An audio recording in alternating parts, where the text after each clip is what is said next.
For the first time ever, two titans of professional grappling collide. Polaris All Stars versus Who's Number One.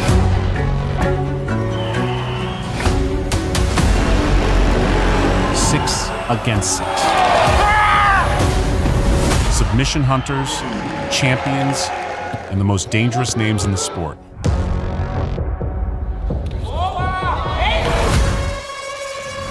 A battle to decide which organization stands above the rest.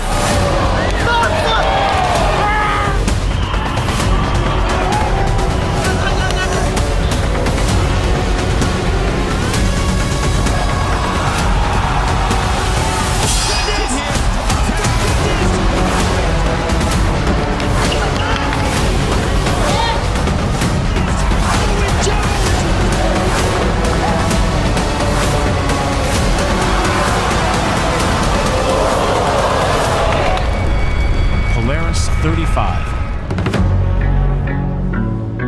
Streamed exclusively on Flow Grappling.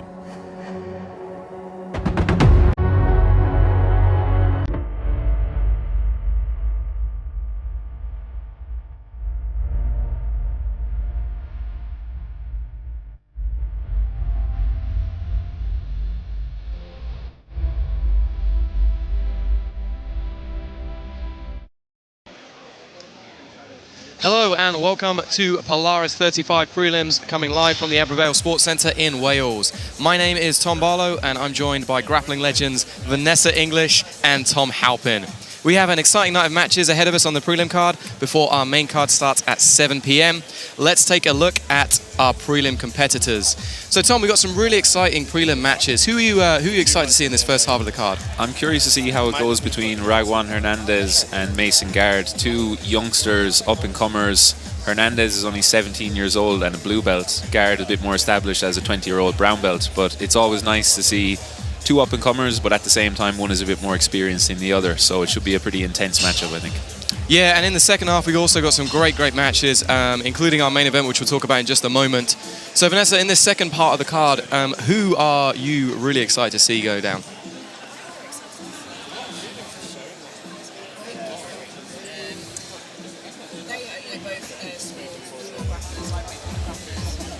Very exciting to see both members on the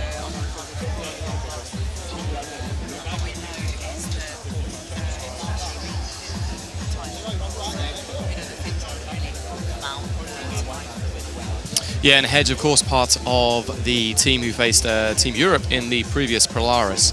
And then we obviously have that main event between, it's the Battle of the Shanes, as we've decided to dub it in the comms booth. Shane Curtis versus Shane Price. Tom, really exciting matchup between two stalwarts of the Polaris stage. Yeah, two really well-established UK black belts going up against each other. I hope we get to see some unorthodox jiu-jitsu from Shane Curtis and then maybe some more classic jiu-jitsu trying to combat that from Shane Price. So it should be an interesting one as well. Yeah, that is really a stylistic clash between those two. So it's really exciting to see how that one goes down. Okay, let's take a look at our rules for these prelims.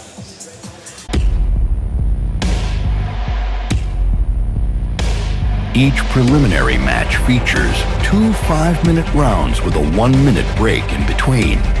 Open scoring between rounds keeps fighters and fans engaged, adding to the intensity. If there's no winner after 2 rounds, a 3-minute overtime will decide the fight. The emphasis is on continuous action. Stalling will be penalized. Constant action is the name of the game as athletes push their limits in a battle for victory.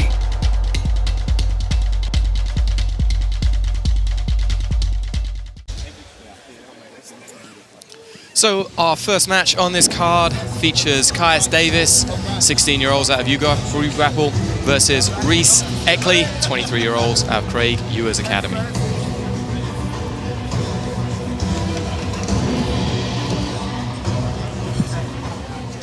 Well, ladies and gentlemen, good afternoon and welcome to the Ebbw Vale Arena. Live from Wales, this is Polaris 35 world-class grappling action, where we begin our preliminary card with 2 5-minute rounds in the welterweight division.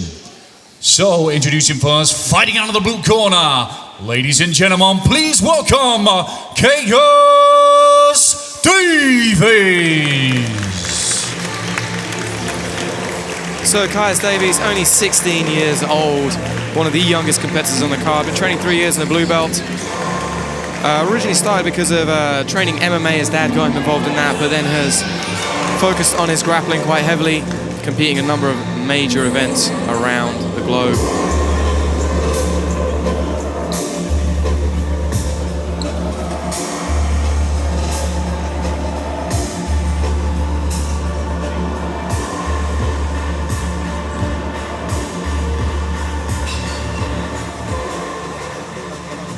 And facing him across the mat in the red corner, please welcome Rhys Eckley. So Rhys Eckley, 23 years old, so the older of these two competitors despite still being incredibly young. Only trained jiu-jitsu for around 2 years, but has a lot of experience in judo as well.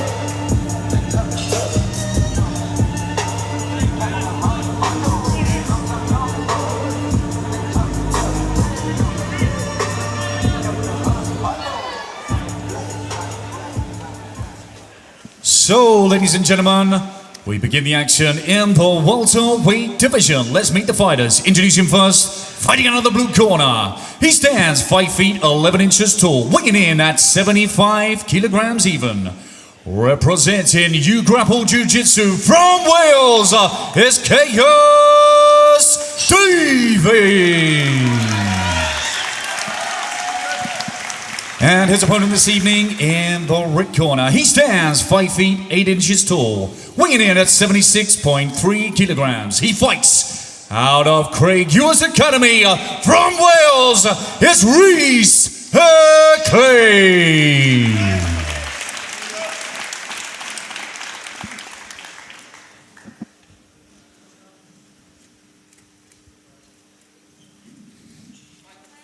So despite being 7 years younger, Caius looks to be the slightly larger of the two.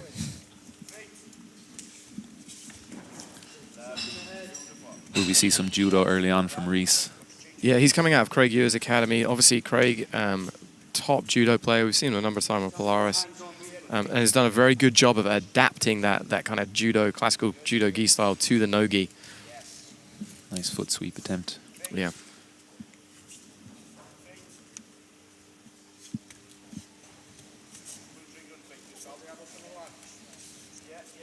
There's always that feeling out period early on where you're afraid to grip the other person. You don't want them to get a grip on you, but at some stage, you just have to go for it at the same time.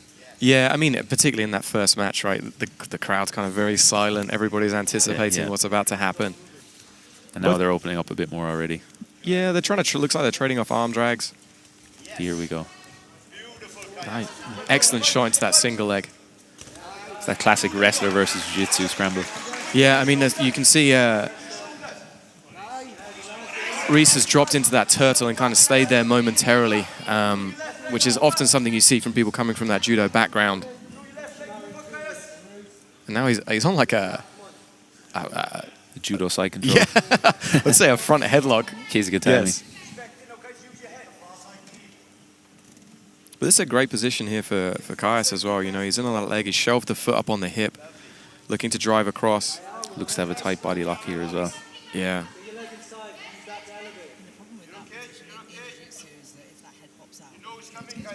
Yeah. Yeah, it's a very annoying position to be stuck in, but you have to stay persistent to try and slip out. Don't let the top lane. There we go. Yeah, he did a great job of using those legs to like strip Rhys away from him. Now Rhys is working on that kind of straight armbar, it looked like, from the bottom for a moment. He has a head start on the escape. He should probably prioritize that before Caius is able to get his hips above Rhys's hips. That's what he's looking for here to try and control the back.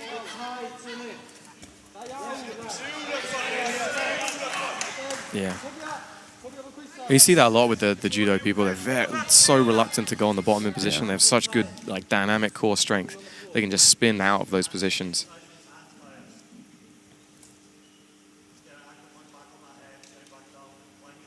Both catching a breather here in the close guard.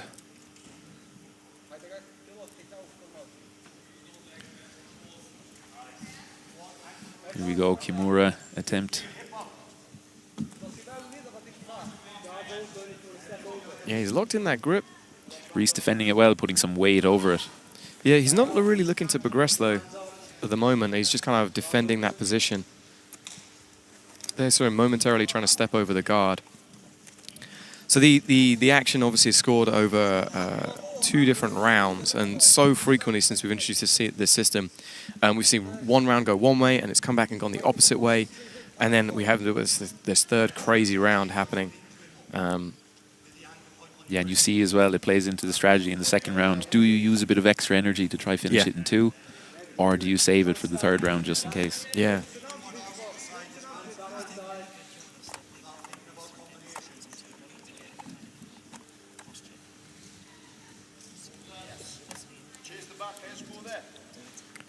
Yeah, it looks like he's trying to go into like an Nogi Ezekiel almost, or he's going for like the scaffold from inside close guard.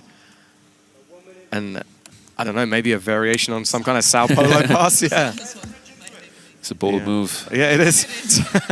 See how it plays out for him. And we've seen Ezekiel choke finishes on Polaris before, but in the gi. Yeah. So obviously no gi, it's a bit trickier to get that. Yeah, I mean you do not see them from mount sometimes happening. And they're a good way to kind of open up somebody's arms and then continue to attack. Oh, nice movement here. Again.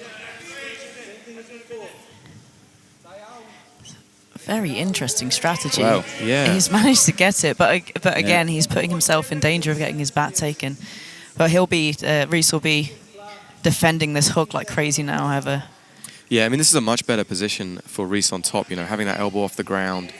It makes it very difficult to get out, and it can be quite a suffocating position. You know, you've Josh Barnett, many moons ago, submitted Dean Lister from a relatively similar position using, I can't remember what he called it, some kind of chest crush type thing. And obviously Rhys is used to doing this in training, whereas Caius probably isn't used to defending it. So even if it's a slightly inferior strategy technically. No, he's doing a really good job. He came to the back first, and then what looked like he was going in for an armbar, which can actually be a really effective way to defend that position as well. So, winner of round number 1 in the blue corner, Caius Davies. Yeah, so Caius Davies immediately gets the win for that. Like he did some good wrestling at the start. You know, insisted on that takedown. Did momentarily kind of get halfway to the back, and I feel like he was the one of the 2 who was pushing the action. I think he'll be more ready for that unorthodox strategy in the second round as well. A bit quicker to pounce on the back and a little bit tighter hiding his head using his shoulder as well. It's going to be interesting to see the adjustments that Rhys decides to make coming out. Whether he's going to switch up his game plan or just stick working with this head and arm position. He did get to it, and there are obviously like various different arm bars that we can do from there as well. Yeah, it's devastating, like Americana kind of. Yeah. The legs Americana. Yes. Yeah. The classic. Oh. That was like the classic submission from back in the day, right?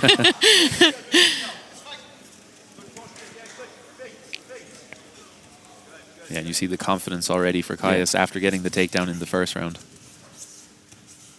Standing with a bit more intent already. Yeah, and you also see Rhys pushing the pace a little bit more as well. Oh. Nice. Oh. Oh, beautiful That roll. was very, That was nice. very nice. Initially went for that fireman's carry and missed it, and then rolled underneath to continue the attack. It shows his takedown pedigree. He was the, I believe it was the Welsh national champ some years ago.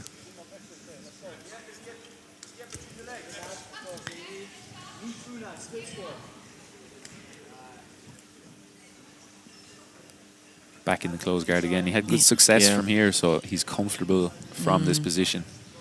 We'll see if Rhys learned his lesson from the first round, almost getting his back taken. I mean, it looks like he's going to it again, in all honesty.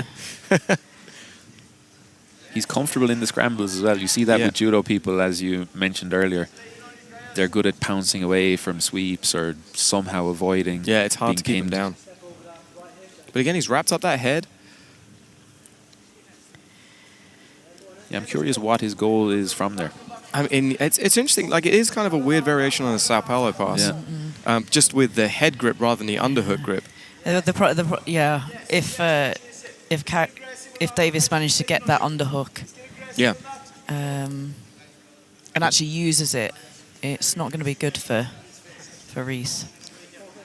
Yeah, I think we just heard the referee warning them a little bit to kind of do a little bit more action. Those style of Sao Paulo passes as well, they take time. You have to cook the opponent a bit more. You risk catching those stalling calls along the way. Yeah, he really is really committed to that kind of... he needs to get out now. Wow, just as he went to pull himself out. Davies is on the arm lock. Yeah, he needs to really clamp down on the head here to break the posture. Nice defense with that inside knee.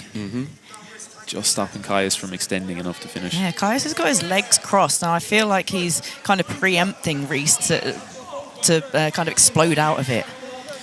Yeah, it doesn't give him as good control over the posture. It doesn't, although it does manage to sweep from there now. He has a chance to finish. But now it looks like Rhys has momentarily got himself free from this position. Oh no, we've now gone towards the belly down position. Excellent adjustment from Caius.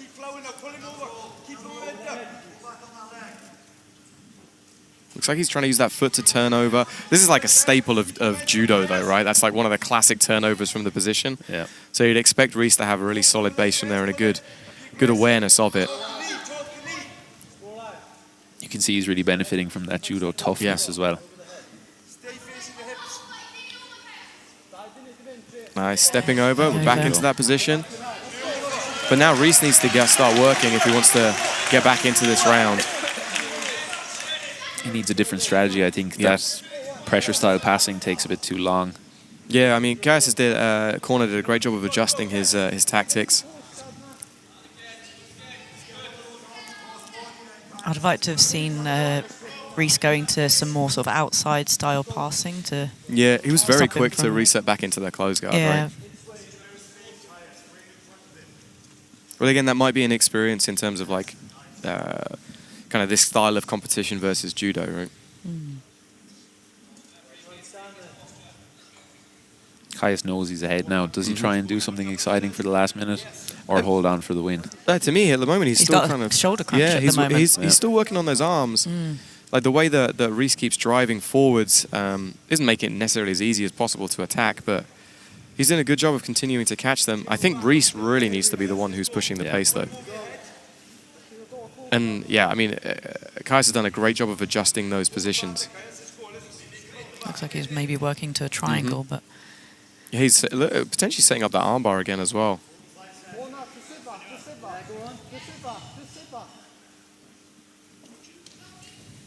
It almost feels a bit like Rhys has kind of run out of ideas of like what to do to open up this close guard now. Like his initial strategy hasn't been successful and he doesn't really have that backup plan. Yeah, Caius is figuring him out more, threatening the shoulder crunch. Yeah. He's not able to put as much pressure as he wants to try and get this pass.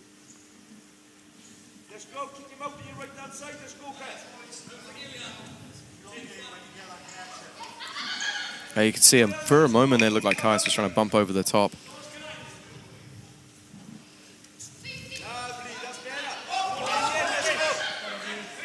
There's only a few seconds left in this match. Interesting match to start the night. Yeah, very different styles.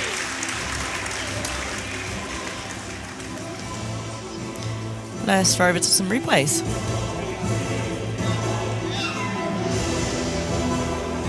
Yeah, so this was the initial kind of, it was a beautiful takedown that he got.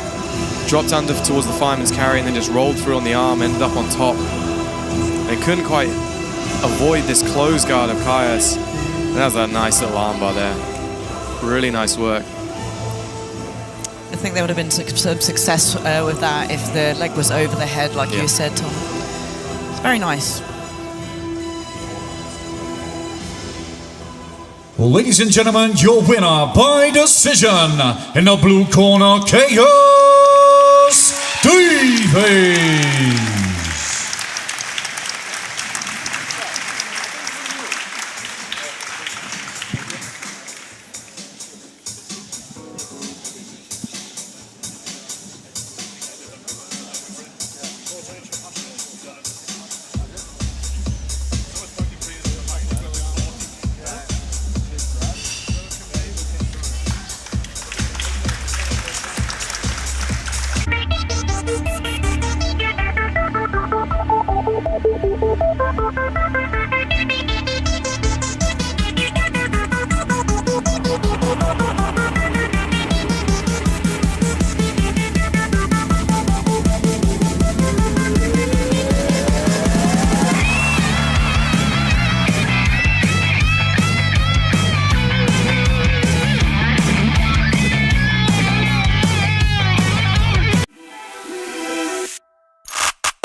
Pineapple Exchange, the easiest place to discover hot new crypto projects, launch your own, and trade, all in one place.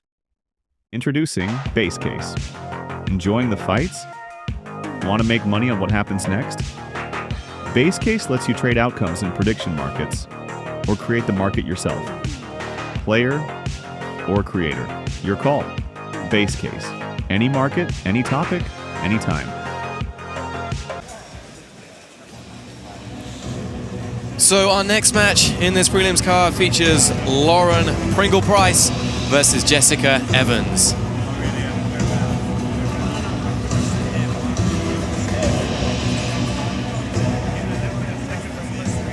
And now, ladies and gentlemen, please join me in welcoming to the blue corner from Wales, Lauren Price. So Lauren Price, coming out of the Mat Academy in South Wales. Been training 7 years, sorry, purple belt, and she's taking this match 2 weight categories up, so she's giving up quite a lot of weight. She's excited to show her skills on Polaris.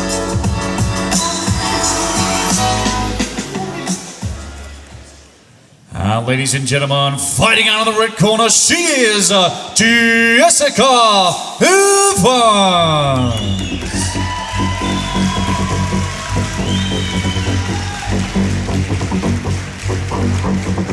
So Jessica Evans, fighting out of SPG, also a purple belt. So she's really looking forward to this match and wants to show some savage jiu-jitsu.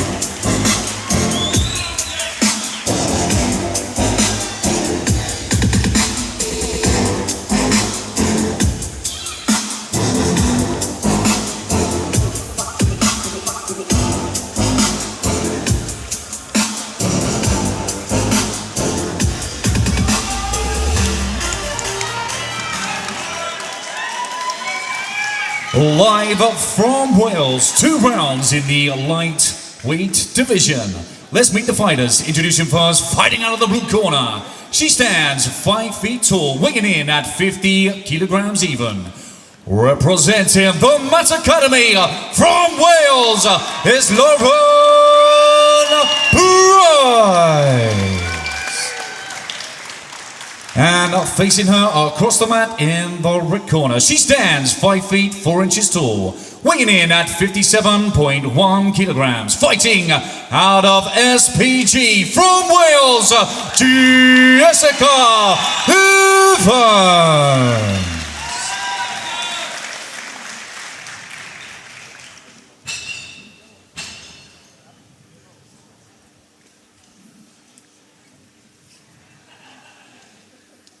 So this fight is brought to you by Warrior, creators of the world's tastiest protein bar. Try Warrior Crunch today. And you can already see the size difference between the two girls. Lauren with a bit more competition experience to cancel it out then. Yeah, she said she's been training with a lot of MMA girls to try and make herself as aggressive as possible for this match. It's something we'll see later on as well with the under 80 kilo competitors and then the under 95 kilo competitors in the Polaris squads. Yeah, it's always interesting to see how they kind of approach those problems. And it's interesting to see how the game that they play has such a big impact too. Nice little 2-on-1 there from Jess. Yeah, and I think the quickness from the guard is something that you always notice the smaller people can have a bit of advantage of. Sometimes it's actually hard to pass someone who's so small. It's hard to find the gaps to fit into. Yeah, that's the other thing. If you don't train with a lot of smaller people, they put their legs in very strange places sometimes. It can be wiry and awkward. Yeah, I've heard many people say, like in absolute divisions, they would prefer to fight somebody larger than somebody smaller. Yeah. I guess that's who you train with the most as well, people roughly your own size. See Lauren using this Z guard really, really well. I can see the pressure on her knee that she's putting onto Jessica's hip there, trying to get underneath. Yeah, she has a good control here. I'd like to see her try and use her extra movement, let's say, to try and open the game up a bit. Yeah, it looks like she's trying to use that kind of coyote half guard where she twists the knee a little bit and then traps the other foot. And she's got the leg in a pretty solid position, and it looks like she's trying to get towards that foot as well. Yeah, I think Jessica's got hold of her hand. I think she's understanding where Lauren wants to go. Yeah, really stretching out the spine here. But Lauren, like, she's managed to get up on onto her hip now. This is really nice work from Jessica. She's slowly kind of stopped everything that Lauren was doing. But just as I say that, she's straight into a knee bar. Yeah. Onto a toe hold of her own. Oh my goodness. Nice scramble. Nice job, and ending up on top with the legs kind of tied up too. That was some serious back and forth. Yeah, it was like a little bit of octopus guard, and then into a knee bar, and then into a toe hold. Looks like she's working through to an omoplata here, is Jessica. Doesn't want to settle here.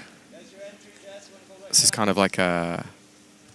I can't quite see That's an old school kind of 10th planet movement.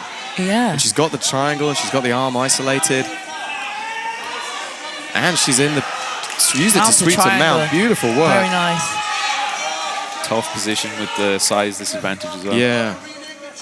She's not got the best angle on the choke now. Maybe moving over to the armbar or the Kimura. Yeah. As long as she can keep moving from here, she should be okay. Yeah. But don't stop moving. Looks like Jess is slowly like switching off to that Kimura grip to try and get a little bit better control. And then switched into the armbar. Getting the arm straight as Back well. to the triangle again. Wow, great resilience from Lauren.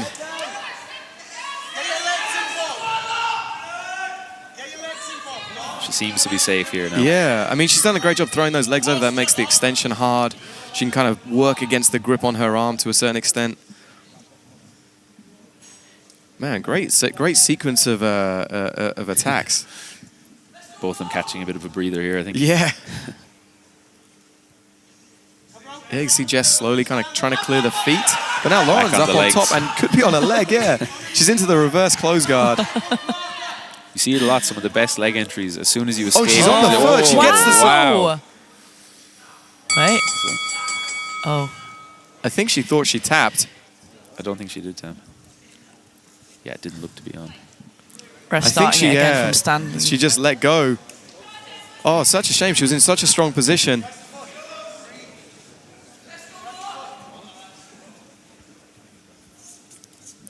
Those leg attacks can be very dangerous. As soon as you escape a position, the person on top is thinking, oh, damn it, I'm after losing the position. Person on bottom, straight in underneath. Yeah. See, now Leg attack. Jess is on her own leg attack now.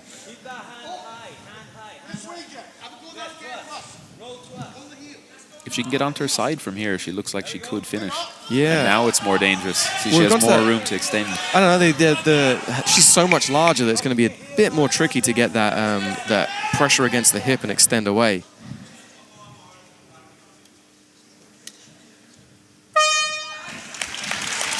Very back and forth round. Yeah, very back and forth round. Very exciting first round.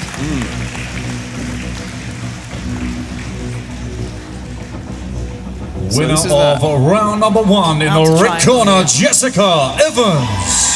So it's gone to Jessica Evans. I mean, she had this really strong sequence. Lauren did a great job of getting out of the position, though, and continually working against it. Again, as Tom was saying, smaller people, they can really wriggle out of things very easily. Yeah, I mean, she, for some reason, stopped. I think she must have thought that the tap happened, but I mean, that can happen in competition, right? I think that's sometimes a lesson that you learn. You kind of have to wait until the ref stops you sometimes, right? yeah, I mean, it happened to me when I was a purple belt, for sure. I think it's happened to everyone. Yeah. Round 2. So maybe it's the purple belt time that you learn how to do this. You just hold it until the ref jumps in and stops it. Yeah. You look at them and like, are we going any more? Or, yeah.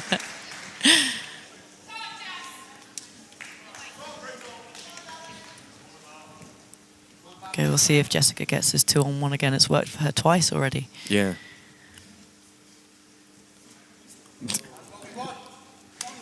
Look for Lauren to pull guard again, I think. She had good success with it in the Yeah. first round. It's very aggressive collar ties. It looks like Jess is a little bit of the slower of the two. She's very taking some big, deep breaths, stepping backwards. I mean, she was very aggressively attacking in the first round, so... Those failed submission attempts take a lot out of you. Yeah. If you put a lot into it. Straight into the knee slide position. I'd like to see Jessica trying to fight for this underhook to flatten Lauren out. Yeah, she's trying to use the head, but Lauren is so much on her side, it's going to be difficult to get her shoulders to the mat. People that play this type of this type of half guard, they're always so good at eating the crossface as well. It's never as powerful as it looks, just whatever little movements they have with their chin. Yeah, nice job of passing, though, from Jess. Ending up on top. She does have her arm kind of in a normal platter position, which isn't ideal. I think I jinxed her. Yeah. It's the curse of the commentator, Tom. Great control here with the legs, though. Yeah. You see Hernandez used to use this the whole time back in the day, control the head with the legs and then work on Kimura's arm bars with the upper body. I mean, it's like classic old school jiu-jitsu, right? Again, it's kind of this arm that's saving Lauren at the moment. And she's managed to use it to get to turtle now, which is good. Jess steps over, almost into mount. But again, Lauren doing a good job of getting onto her side. She needs to avoid this gift wrap position. Nice, good control from Lauren. Yeah. It's so hard to think that you've won a match and then Jessica. jump back into it.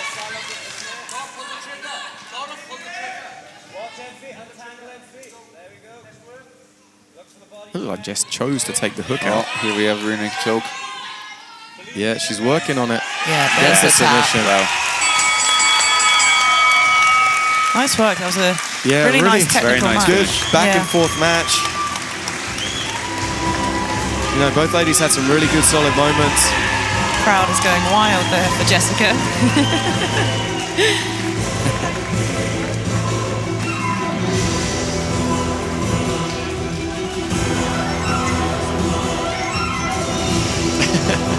Jessica just hugging and handshaking everybody on the mat. This is right at the start of that second round. And I mean, both girls look pretty tired. That's a good solid. Slap in the face. Yeah, but eventually it looked like just the size difference wear down Lauren, and then Jessica got to the back and then got that submission. Yeah, very nice clinical finish to finish it off there. Yeah.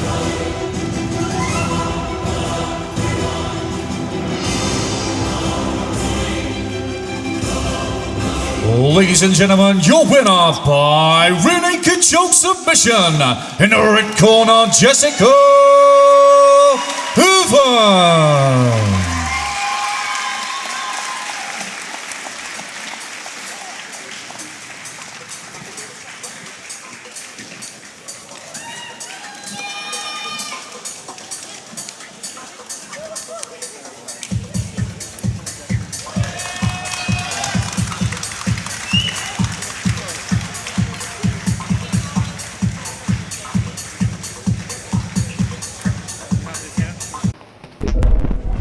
When you fight through a position and you've cleared that position, you shout the word reorg. And you all come together in all-round defence. No matter what's just happened, like good or bad, you move forward with a positive mindset. Reorg to me is about belonging and helping people that are in a bad place to get to a better place through shared hardship, you know, on the mats and off the mats. And that was it for me. That was like, that's it. Reorg.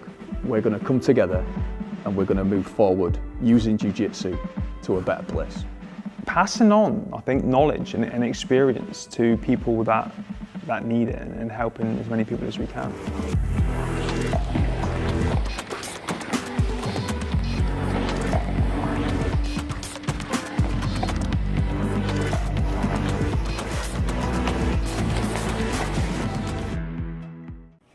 The final question, and the most important one, are you okay?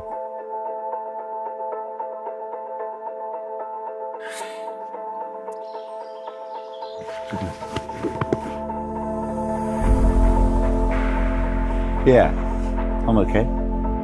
The journey's been amazing. I can't even explain that feeling. I felt human again. Yeah, I am. Right now, yeah, I'm in a good place. I'm in a really good place, frankly. I'm a million miles better than I ever have been. Yes. Yeah. Thank you. Good man, stand up. It was you, boy. A lot of people are seeking happiness as if it's some sort of destination. What we should be aspiring to achieve is that sense of peace.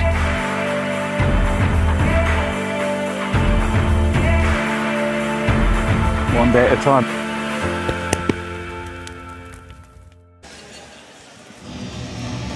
So our next matchup features Tate Groves versus Ishaq Ali.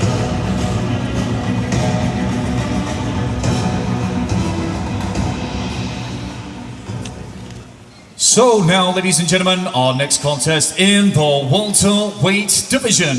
Introducing first, fighting out of the blue corner, he is Tate Groves. So Tate Groves, fighting out of Celtic Pride Martial Arts. He's been training since he was 7, so 12 years at this point. Won the British Championships in 2019. So has a lot of experience and subbed his last opponent in just 30 seconds.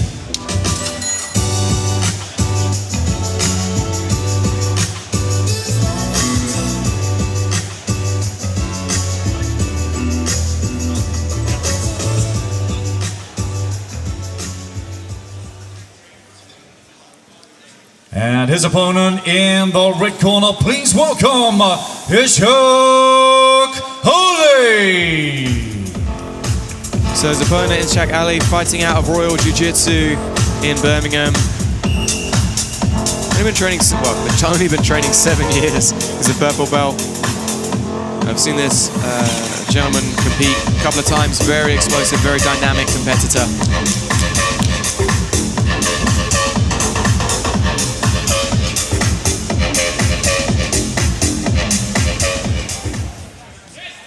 Polaris 35 presents 2 5-minute rounds in the welterweight division. Let's start the action. Introducing first, fighting out of the blue corner, he stands 6 foot 4 inches tall, official weight 76.1 kilograms. He fights out of Celtic Pride Martial Arts Gym from Wales, Tate Groves. And his opponent this evening in the red corner, he stands 5 feet 9 inches tall, weighing in at 76 kilograms even. Representing Royal Jiu-Jitsu from the United Kingdom is Ishaq Owen.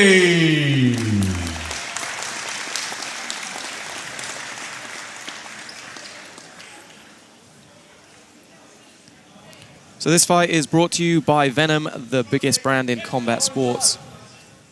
So you can clearly see that Tate has slight height advantage.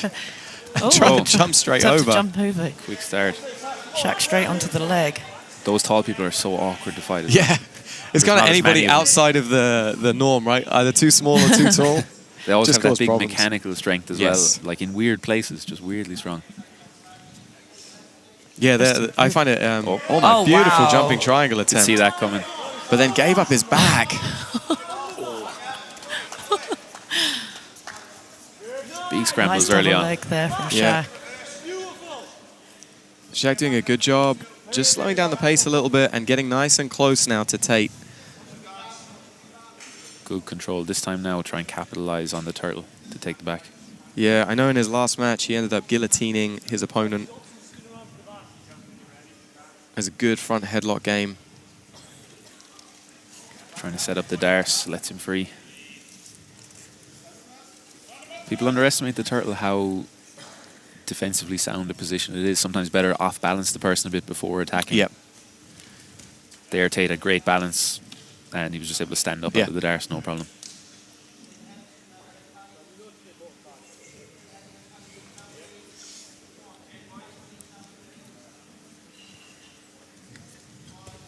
Pace slowed down just a little bit, right? They're taking a bit more time in between each.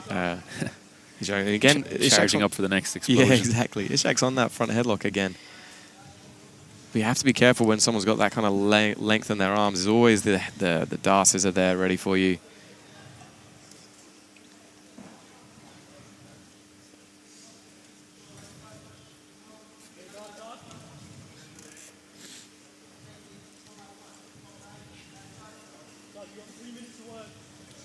Is that going underneath towards the leg now? He's into a good position. Good control. Yeah. Tate just sprawling hard against that leg, but we end up in the reverse close guard again. Tough position now here for him. Yep. Trying to keep his legs heavy. Yeah. Manages to get both legs on one side, so this is a much better position for him, particularly if he can keep the hips down on the ground. Yeah, it's all a battle for controlling the head now. If he can control his head and sprawl the leg, yep, he should be okay. And here we go. Yeah. Yeah. Ishaq forced to abandon the position. Needs to be careful just turning away from that, though. You know, if Ishaq decides to follow him up, he could give up his back. We've already seen some really good wrestling from Ishaq as well, so. I think he's looking for... Oh, nice Uchimata. Very good with that overhook and straight. Yeah, beautiful combination. Threatening using the Uchimata and then jumping into that triangle. Very explosive style for someone with his body type. He's kind of pausing, moving slow, and then jumping on different submissions. Yeah, I mean, both these guys are only very, very young. 25, I believe, and 19. Yikes. I know. Sorry, 20 and 19, not 25 and 19. True to the mount. Ishaq's over to the mount. Yeah. Looks like he's maybe setting up a head and arm. Yeah, gets the position. There we go. Leans off to the side. This is kind of the modern way a lot of people are doing the arm triangle, staying in the mount and hanging off the side. Yeah, Tate is on the phone though. See how long that... If he just believes in this now and drives in, he should get it. Yeah, I mean, Tate looks relatively okay, right? That's the problem with staying in the mount, is you don't get as good an angle to finish the choke. Yeah. But you are slightly more secure, I guess, in the position. Beautiful transition from Ishaq. It's always a trade-off between power and control a lot of the time, isn't it? Yeah. Really punching that hand underneath the chin. Still a minute to work as well. Yeah. Into the body triangle. Now it's looking bad. goes over for this footlock. He's got the leg inside. There's a big windmill of the legs to get to capture it. Slowly, man, he's man it out of the body triangle, ends up back up on top now. But really, Tate needs to make something happen, I think.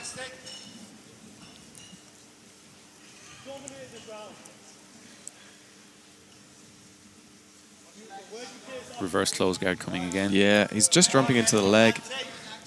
But now he might switch off to it. You can see him bringing that leg through. Very nice. Very nice sequences. A lot of leg to attack here as well. Yeah, now he's used it to come up into the top position, which is nice. Owen Jones, who we'll see later in the squad's obviously a big proponent of the reverse close guard.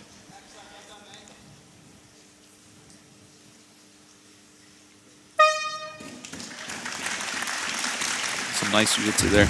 Yeah. Unlucky that the round ended when he had such a great position. Yeah. Winner of round number one in the blue corner, Ishaq Ali. Yeah, it's going to be interesting again to see how the coaches decide to adjust the tactics of each competitor. I feel like Ishaq's doing a great job, you know, connecting very, very well. Does need to be careful of these jumping triangles. The hips are already so high up for Tate.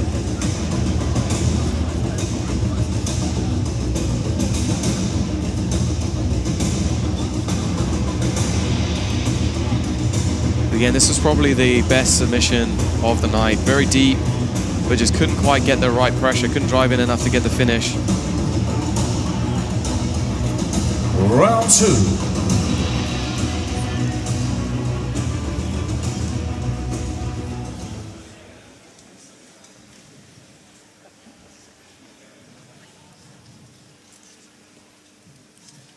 I think we'll see Ishaq pulling guard again. He had great success with it just there.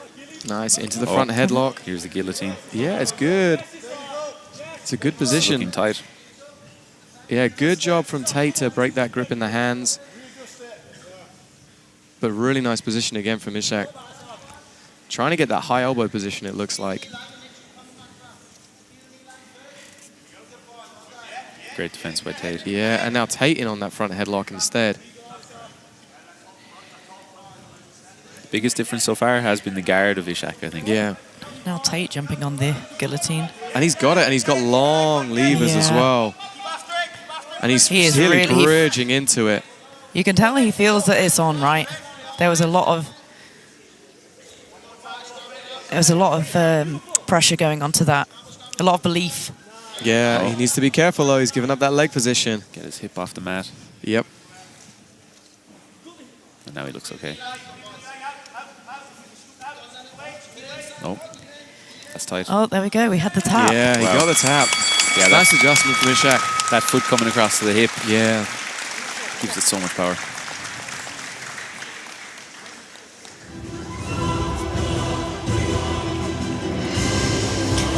Let's see some replays. Yeah, I mean, this was it was a good adjustment, I think, from Tate to start really jumping on those front headlocks. It looked relatively tight, but when he went back over to the mount, he just left his leg kind of dangling, and Ishaq did a good job of readjusting the position after the initial escape and then going belly down and just finishing with a traditional footlock position. Really great performance from Ishaq. Ladies and gentlemen, your winner by straight ankle lock submission in the red corner, Ishaq Ali.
So the next match in this prelims features Eneko Hernandez versus Mason Guard.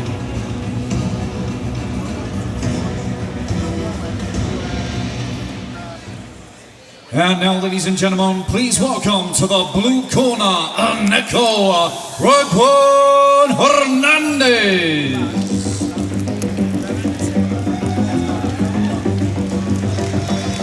So Eneko Raguan-Hernandez, born in Spain, now based in England, been training for 5 years as a blue belt, fighting out of Roger Gracie Bristol, one of the kind of, I would say, top competition teams in the country at the moment, producing a lot of great competitors. You can see in his corner is Carson Coles, who we'll see later on this undercard.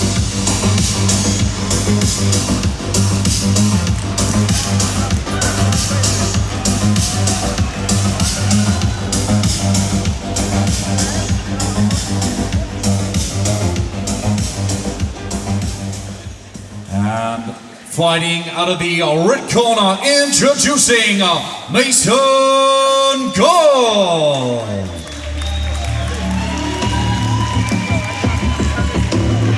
So Mason Guard, 20 years old, been training for 10 of those. He's currently a brown belt, representing Fight Project Gym.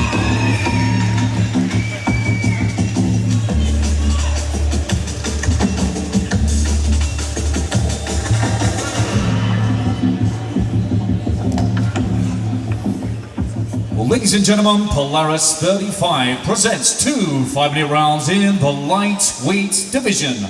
Let's meet the fighters. Introducing first, fighting out of the blue corner. He stands 5 feet 8 inches tall, weighing in at 69.2 kilograms. Representing Roger Gracie Academy from Spain, Eneko Raguan-Hernandez.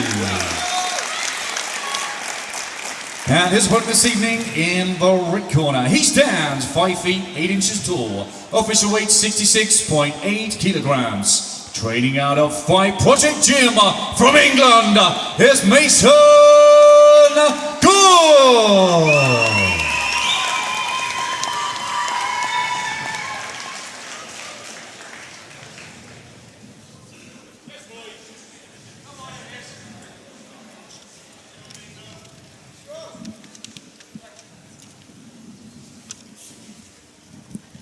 So Eneko pulling guard quickly. And quick start. Yeah, immediately dropping into this false root position. Into the saddle.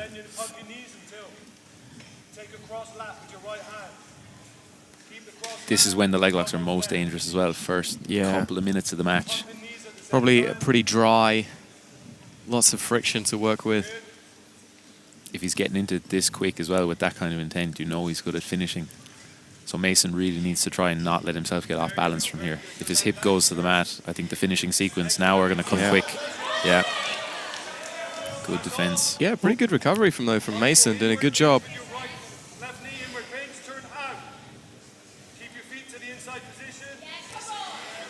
Wow. Heel just slips out there.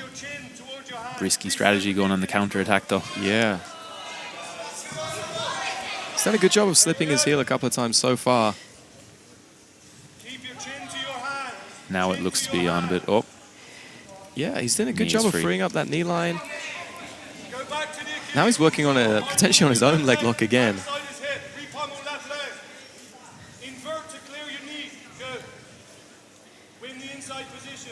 Relentless attacks there from Eneko. Eneko's leaving his own heel dangling a bit here. Yeah.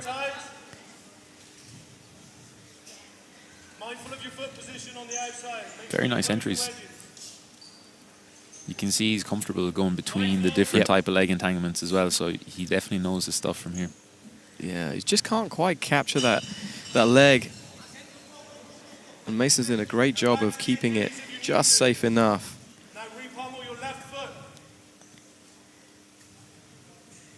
The most underlooked skill is always catching the heel. Yeah. Like if you have the best entries in the world, but you're not really that precise with catching the heel, you won't get anything. If you're the best in the world at catching the heel, you only need one entry and you'll be able to get the finish. Yeah. I know a lot of people have started switching off towards like a straight footlock grip initially, and then trying to capture the heel from that position because it gives you slightly better control. Like you can see here, Eneko had a better control over the position, but now Mason stapling those legs to the ground.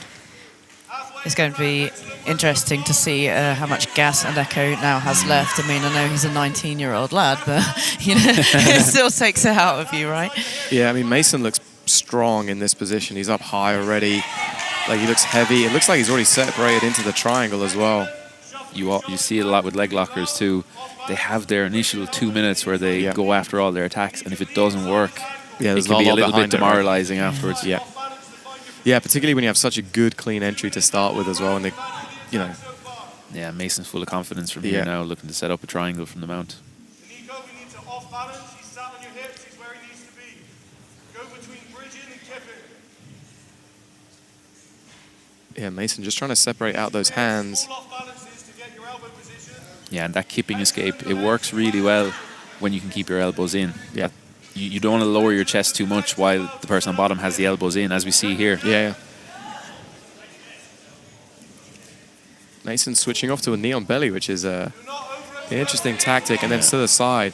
Sometimes it's good to open up a little bit if the person is just being ultra defensive like this, and they'll give you like some kind of opening. Yeah, right? A little opening. You can see it there. He's now getting it under the elbows. Ooh, Mason making a bit of a mistake and ending in 50-50 though. I think he got a little bit confident, hey?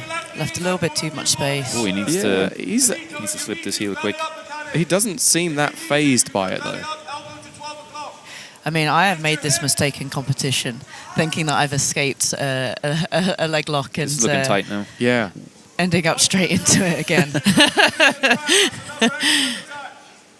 That was a good chance. Yeah, that was a great position. This is going to be an interesting round for the judges to score because, you know, clear positional dominance from Mason, but then, you know, really Eneko's had the best opportunities to finish the match. That's a common problem from the 50-50. It has better control, but you can't create that distance to finish the same way you can from the saddle. For me personally, I avoid 50-50 like the plague. It just seems like a bad idea. Like, why would I give my opponent a 50% chance of attacking me? But if you're in an over-under with an Olympic wrestler, would you have a 50% chance to throw him? Nope. He's now toe hold here. Nice.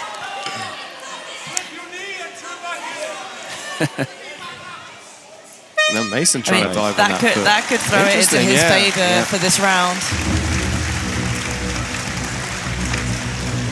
It was actually a very good strategy. And ladies and gentlemen, your winner of round number 1 in the blue corner, Eneko Raguan-Hernandez. Yeah, I think those close submission attempts, they've given Eneko the victory in that round. It's going to be interesting to see how Mason comes out from this. It's a shame, he's just got a little bit kind of casual and lazy when he was in that knee on belly position. And it really allowed Eneko, I think, to get back into this to that round and win it. Yeah, some of that movement on top, it was very nice.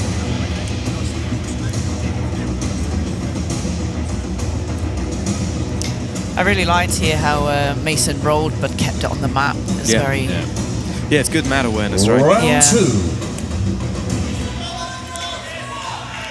Just so the viewers know at home, we have a brown belt. Mason's a brown belt. Eneko is a blue belt.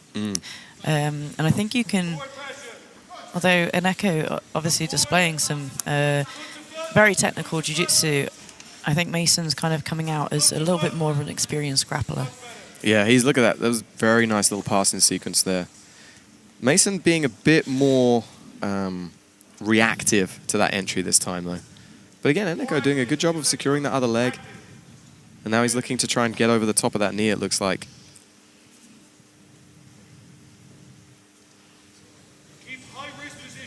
This is actually a position I use all the time, like bear trapping people and then coming back on the leg to re-enter. And now Mason done a good job of spinning free. He's got that lat grip and he's going to try and pull himself up the body. You can definitely see he's a bit more comfortable and confident this round now, having felt some of the entries and attacks in the first. I mean, he needs to be a lot more, I feel like he needs to be more aggressive in this round and not, you know, escape these positions quicker to then start re-attacking. Definitely. Like this footlock that Eneko's on isn't really on, in my opinion. Like, you know, Mason's relatively comfortable, and it's more about now preventing Mason climbing up the body.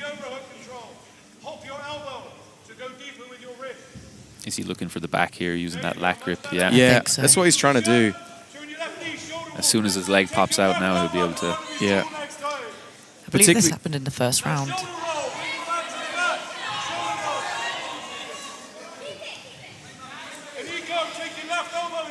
You can see that Mason is kind of slowly climbing up the body now. Good defensive resetting from Eneko, though, to maintain this position. He's just hanging onto that ankle. If he lets go, his back if he lets go, his back's done. Yeah. And you see, but the thing is, like, Mason is now getting a little bit higher, and now there's no defense to the upper body controls, right? It's such a classic escape sometimes. Problem, isn't it? Getting hungry for the foot and ending up having your back taken. I mean, the problem was that he couldn't let it go. Yeah. Mason needs to keep those elbows up so that he can transition back to the back or start attacking the neck again. Now he's got a solid control in the back.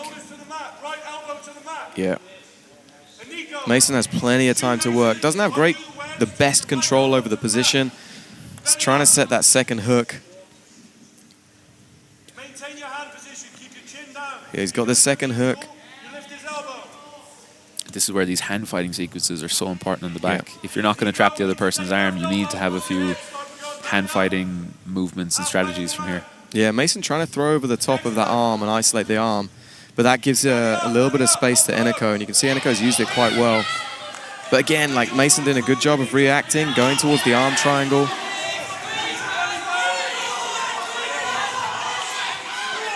Not in necessarily the best position to finish it, but it's going to wear down Eneko. Looking to go back to the back again. Yeah. I really want to see Mason, like, cooking these positions now. Yeah, I don't want any gaps. That's what I would be doing as well. Just be making him, Eneko, as tired as possible from there. Giving him no space, smothering him as much as possible. Because now, like, Eneko, to be fair, is kind of back into the game, right?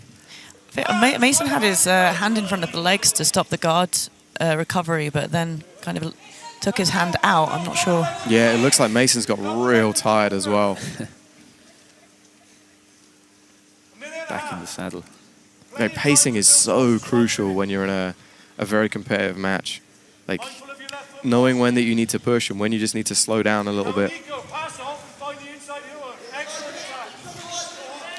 Mason doesn't look happy about this. Yeah. Ready to go on the heel hook. Yeah, straight. But again, Mason's did a pretty good job of pummeling inside. Looks like he has it here. Yeah. He just needs to follow through now and believe in that grip. Yeah. Can't quite control it. And we end up in almost a 50-50 again, I think. Even just a little bit of waiting when you start to set that grip, it goes against you. You need to just get it and follow through straight away.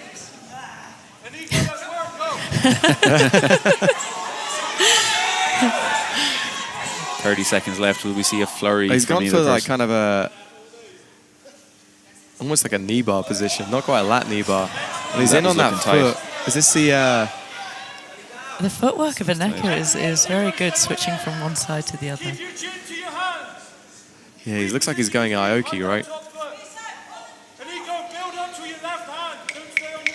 And how do you weight this second half of the round versus the more control-orientated first half that Mason had?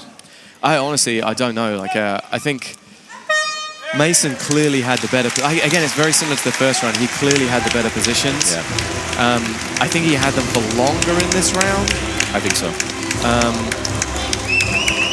It just depends how the judges see those footlock sequences, how deep some of those were close at the end. Yeah, very much so. The other thing is they may have to go in for the third round now as well, and it honestly wouldn't surprise me.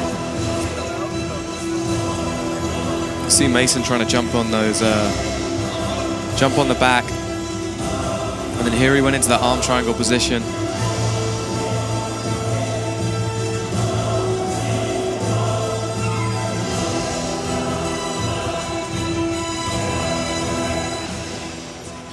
Ladies and gentlemen, your winner by decision in the blue corner, Eneko Raguan-Hernandez.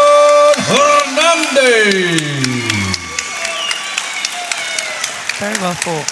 Yeah, really good match. Eneko did a great job at the end. You know, he was in some trouble with the back and the mount positions that Mason was using. But they managed to survive that and then put in some very, very tight footlooks at the end. Just couldn't quite get that finish. Great performance by him.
For the first time ever, two titans of professional grappling collide. Polaris All Stars versus Who's Number One.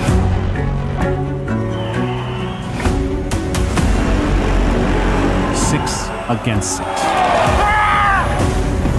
Submission hunters, champions, and the most dangerous names in the sport.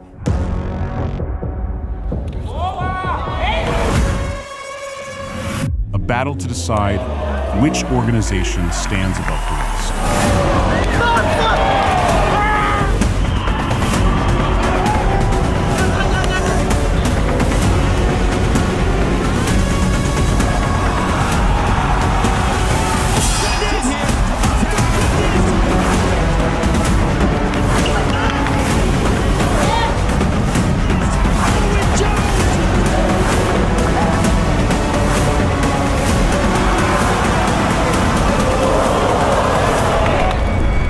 Polaris 35. Streamed exclusively on Flow Grappling.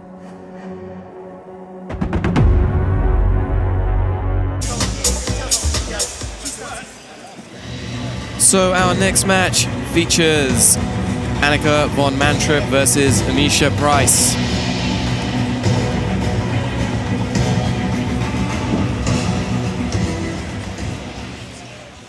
And now, ladies and gentlemen, let's welcome to the blue corner, Annica von Mantripp.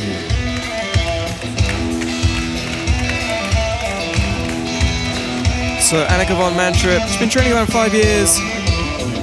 She's currently a purple belt under Grapple Collective. I think she's only promoted at the end of last year, but competes very, very regularly.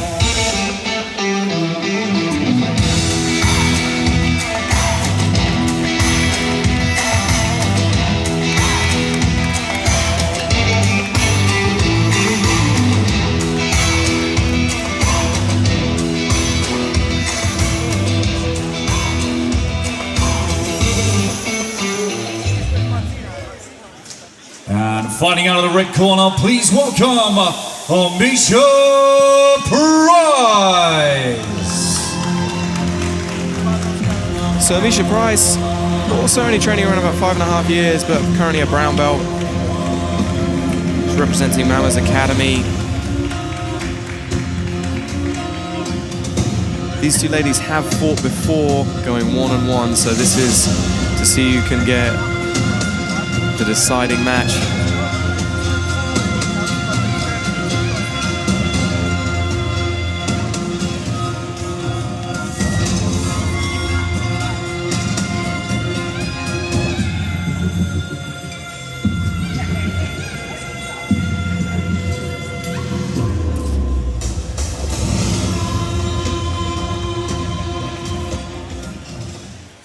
So, ladies and gentlemen, we continue the preliminary card with 2 5-minute rounds in the 65-kilogram division. Let's meet the fighters. Introducing first, Fighting out of the blue corner, she stands 5 feet 7 inches tall. Official weight 64.5 kilograms. Fighting out of Grapple Collective from Wales, Annica von Mantripp.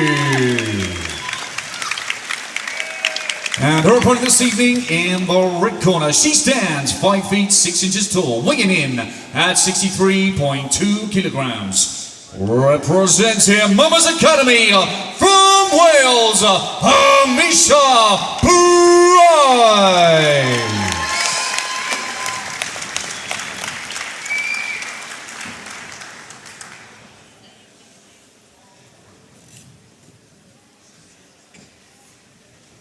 So Polaris is sponsored by Pineapple. If you've ever wanted to get into crypto but found it complicated, Pineapple makes it simple. You can buy, trade, and discover projects early, all in one place. Visit pineappledex.com. Quick guard for pull right there from Amisha. Nice little up kick to go along with it as well. I'm digging the tinsel in the hair. I think it's nice, the first thing I noticed when she came out. Yeah. Some intense hand fighting to start off as well. Really nice strategy from Annica there, pulling the feet and putting Amisha onto her back. But Amisha kind of following that up with kind of sitting more upright. Looked like she was about to try to wrestle up, but she's back down on her back. Yeah, very good engaging and hand fighting early on from Annica. It's always tiring being on the bottom, and you just want to start off nice and relaxed and get your favorite grips, but for some reason the top person just won't let you do it. It's so annoying when they do that. Very right? annoying. Yeah. That's why I like the gi. Nice pass there from Annica. Yeah, very nice job. Straight over into north-south. Really nice hip movement. Yeah, this is a tough start to the match now for Amisha. She hasn't really got any grip that she likes so far. We'll see if she can recover from here. Annica seems very aware. She has a very good comp awareness. I can see as she's fighting, she's listening to her coaches very well. Yeah, I mean, she's competing a lot from what I remember. Yeah, I think she's got a lot of invitational experience. I've seen her on Eneko before. Yeah, I mean, she's done Enyo, Raw, I know she did Caris as well. Yeah. Many other competitions. Now she's on the first. She's got the trap. Wow.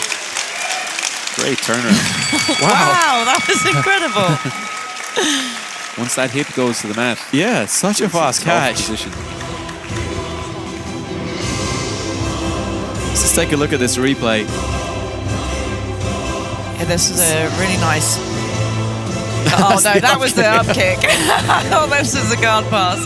But then, yeah, using just like this kind of very classical modified single leg X, going belly down on it. Yeah, you can't wait there with the hip on the mat. Yeah. It comes on very fast. Ladies and gentlemen, your winner by ankle lock submission in the red corner, Amisha Parry. Excellent win from Amisha.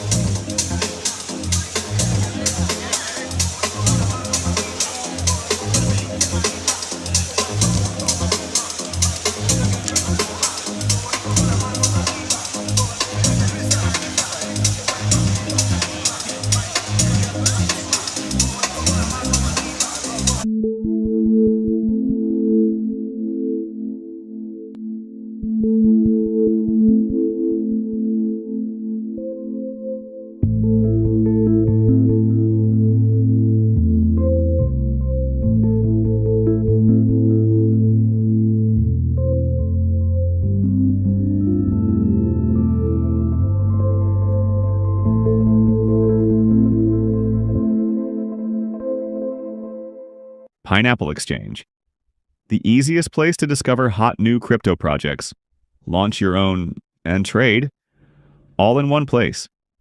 Introducing Base Case. Enjoying the fights? Want to make money on what happens next? Base Case lets you trade outcomes in prediction markets, or create the market yourself. Player or creator, your call. Base Case. Any market, any topic, anytime.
So our next match. So our next match features Josh Gibbs versus Chris Batchelor.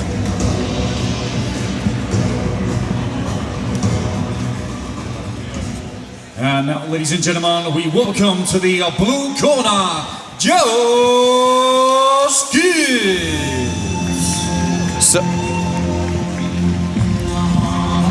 So Josh Gibbs, fighting out, was born in Abergavenny, been competing for the British Army for a number of years, been very, very successful in the gi, winning 2 Euros gold medals in the brown and purple. Most recently competed back in the Euros just a couple of weeks ago and got 2 bronze medals.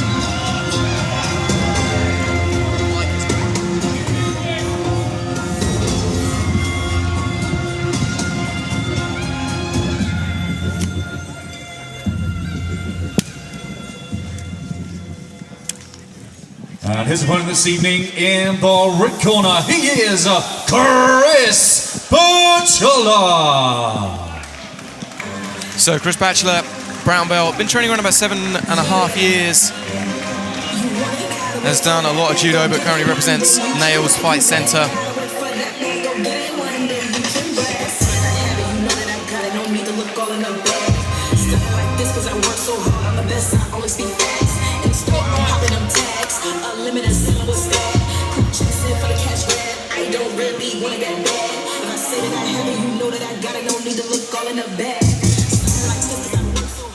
Ladies and gentlemen, we continue the action here in the glorious Ebu Vale Arena. 2 5-minute rounds in the heavyweight division. Let's meet the fighters. Introduce him first, fighting out of the blue corner. He stands 6 foot 3 inches tall, weighing in at 105.4 kilograms. Representing the British Army from Wales, Josh Gibbs.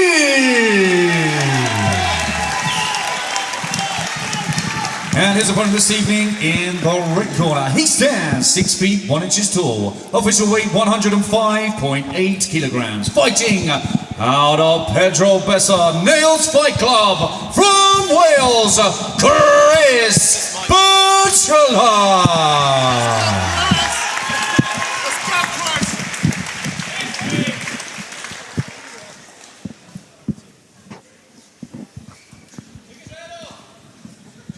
So this match is sponsored by Reorg. Reorg work with retired military, police and emergency personnel suffering from PTSD by introducing them to Jiu-Jitsu. For more information, visit reorgcharity.com.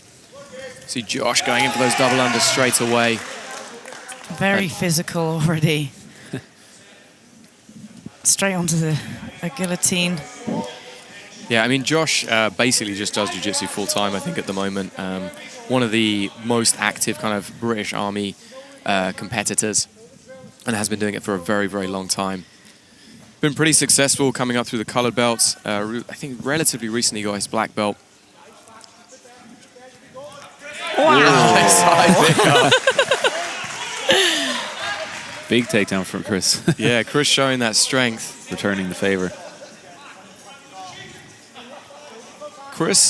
Josh mostly does do gi competitions though, so he doesn't have necessarily the same level of no-gi experience. You can even see Chris here stepping on the back foot, very aware that Josh is trying to stand up from there. Yeah, nice job from Josh initially stripping the grips.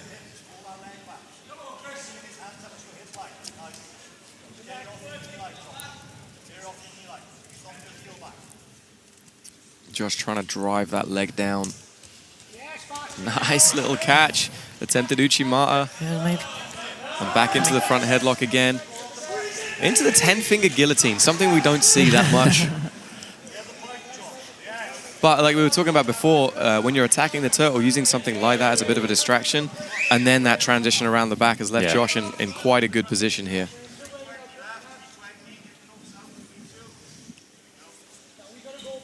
Nice, finally a bit of control. Yeah, straight over to mount. I mean, Josh is kind of, it seems like he's rushing through the positions a little bit.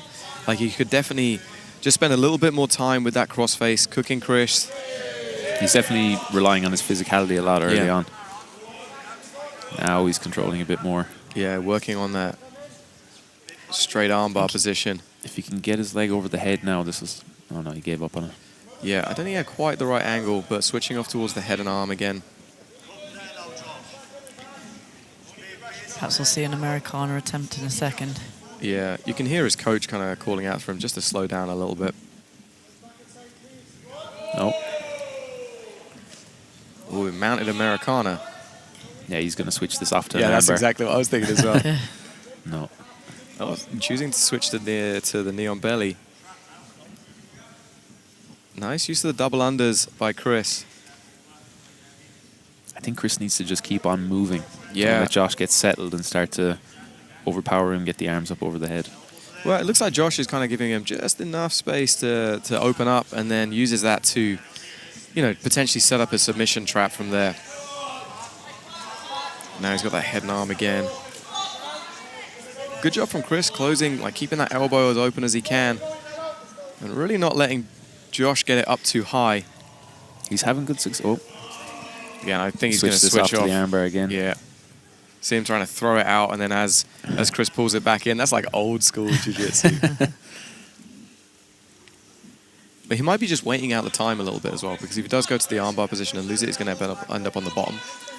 He's having good success getting one arm up above the shoulder line. If he could bring the other one up as well, I think that's where a lot of the big attacks like armbars and stuff happen. Yeah.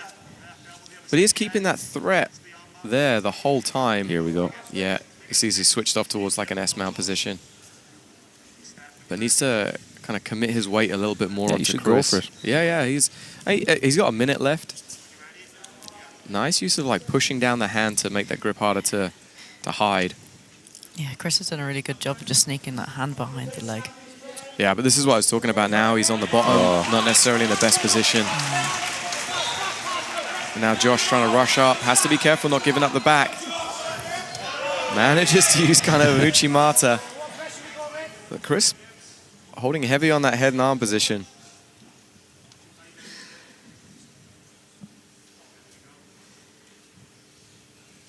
Josh looks like he's momentarily trying to backstep around. Yeah, Chris getting a bit overwhelmed now with the constant movement and pressure from Josh on top. That was a very easy pass in the end. And now Josh straight up into that high mount again. Let's see, will he adjust this time? I think he's going for the straight arm bar. He's going for it again. He's isolating it out, getting it out to the sides. Gets the submission. Gets the submission. Wow.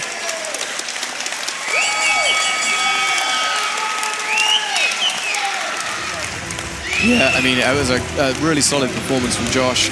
We just overwhelmed Chris at the end. Very physical performance. Yeah, overwhelmed is the best word for it, I think. Yeah. They got that straight armbar. This was right at that start. Nice little attempt at a trip. Ended up in the close guard. Then he can... I think this is not necessarily the finish that we got. He went to that attack straight away. And then here we see it.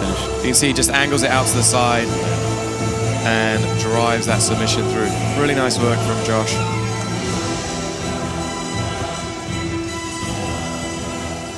Ladies and gentlemen, your winner by armbar submission in the blue corner, Josh Gibbs.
awaken from this illusion, and you understand that black implies white, self implies other, life implies death, or shall I say, death implies life.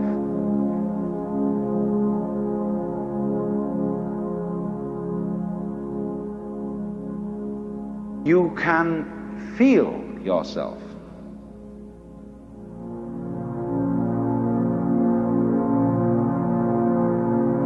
Not as a stranger in the world, not as something here on probation, not as something that has arrived here by fluke, but you can begin to feel your own existence as absolutely fundamental.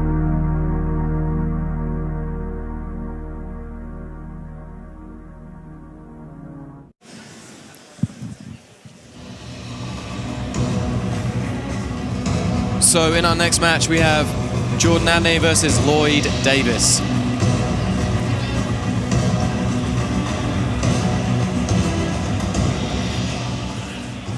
And now, ladies and gentlemen, let's welcome to the blue corner, Jordan Adney.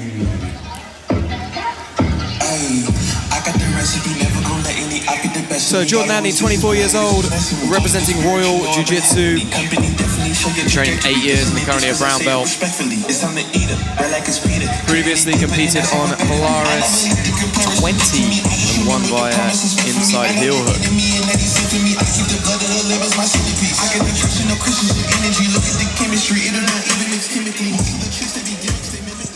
And his opponent this evening in the red corner, please welcome Lloyd Davies. So Lloyd Davies, only 21 years old, already training 9 years, representing Nails Fight Center, also a brown belt from just down the road in Port Talbot.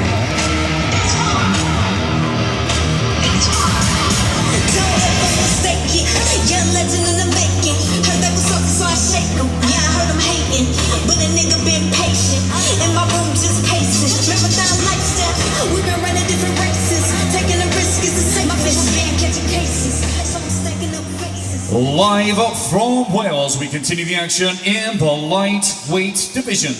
Let's meet the fighters. Introduce him first, fighting out of the blue corner. He stands 5 feet 8 inches tall, weighing in at 65.8 kilograms. Fighting out of Royal Jiu-Jitsu from the United Kingdom is Jordan Adney.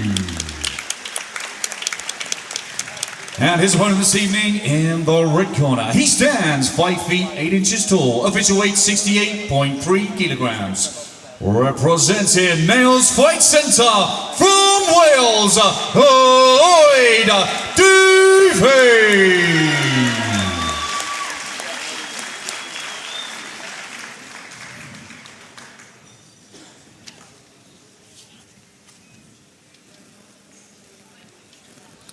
So Polaris is sponsored by the UK BJJA, the national governing body for UK BJJ, driving progress opportunities in all areas of Jiu-Jitsu.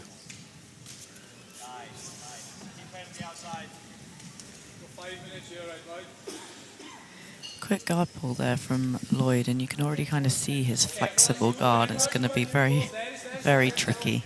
Yeah, nice inversion as well when as Jordan tried to throw that leg over. I also really like Lloyd Davis's kit, I have to say. Yeah. Very cool, man. They've done a good job. Yeah, you can see Jordan was respecting his guard early on, didn't even want to engage. On a footlock. Oh, good. Here we He's go. got it. Wow. With a short footlock. Wow. Quick win there by Jordan. Yeah. Very fast win. That was unexpected. Let's see the replay of that. Yeah, so he just left the leg hanging, got the footlock grip through the shin over, and just bridged into it. Caught it at a very nice angle as well. Yeah. Very nice work. Throwing out the royal sign. Love it.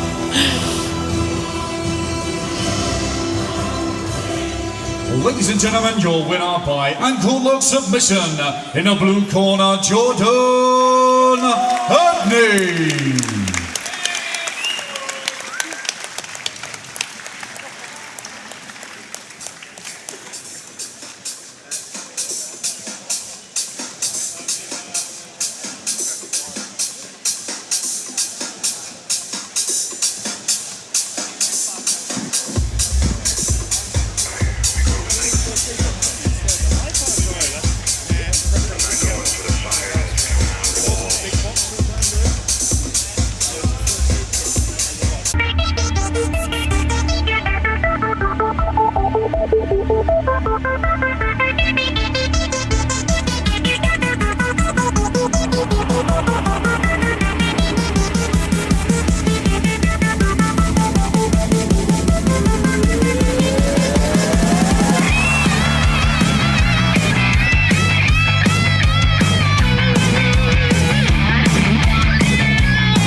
final question, and the most important one, are you okay?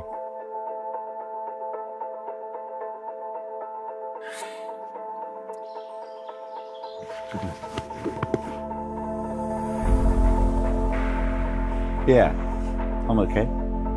The journey's been amazing. I can't even explain that feeling. I felt human again. Yeah, I am. Right now, yeah, I'm in a good place. I'm in a really good place right now. I'm a million miles better than I ever have been. Yes. Thank you. Good man, stand up. It was you, boy. A lot of people are seeking happiness as if it's some sort of destination. What we should be aspiring to achieve is that sense of peace.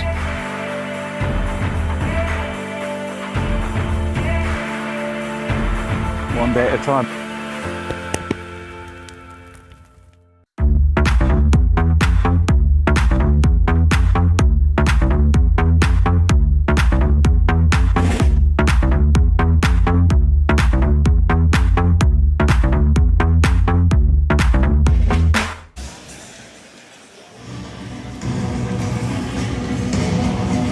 So our next match features Callen O'Mahony versus Alex Aston.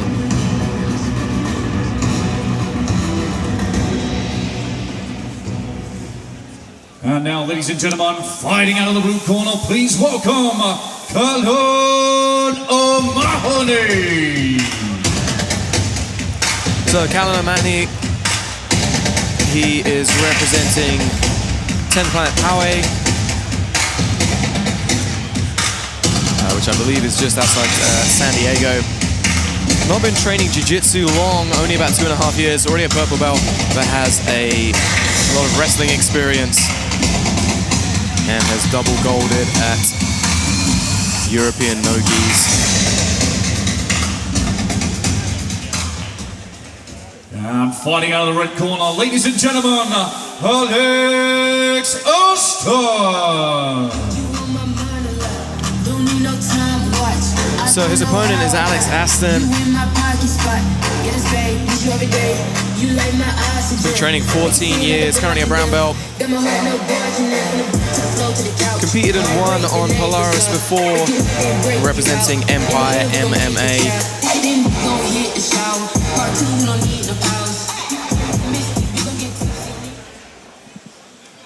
So, ladies and gentlemen, we continue the action in the middleweight division. Let's start the action. Introducing first, fighting out of the blue corner. He stands 5 feet 11 inches tall, official weight 77.9 kilograms. Representing 10th Planet Poway and BJJ Cork from Ireland and the USA, Callen O'Mahony. And facing him across the mat in the red corner, he stands 6 feet tall, weighing in at 79.7 kilograms, fighting out of Empire MMA from Wales, Alex Aston.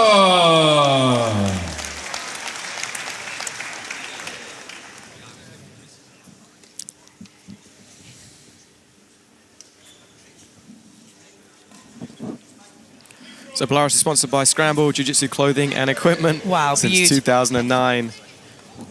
Beautiful attack. Sorry there, Tom.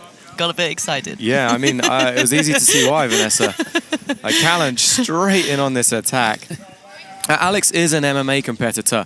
Recently fought out in Spain and won on with a one-armed Kimura, so he should be pretty well versed in the wrestling side of things. But I mean, that was a great shot there by Callen. And used to dealing with the intensity as well. If you're an MMA fighter, you Yes. need to be ready to go from the very beginning of the match. Yeah. It's going to be interesting. He's representing 10th Planet Poway as one of the places he trains out of. And he is using part of that system straight away. This kind of, I believe it might be called the meat hook, if my 10th Planet terminology suffices. The issue is that people will do stuff like this, particularly MMA fighters. They will just power through those positions. And your knee ligaments aren't really that strong. Very comfortable in this close range. Yeah. Oh. Beautiful use of the whizzer and the Uchimata there to get to top position. Yeah, you can really see the wrestling experience paying off early on. Yeah, and then typically this is not where you want, like an MMA guy wants to be. They don't want to be on their back. But Callen obviously feeling confident in that stand-up. Yeah, I want to see another cool takedown. Look at that. Yeah, nice duck under. Yeah. Straight to the knee slide. And then straight over to the mount as well.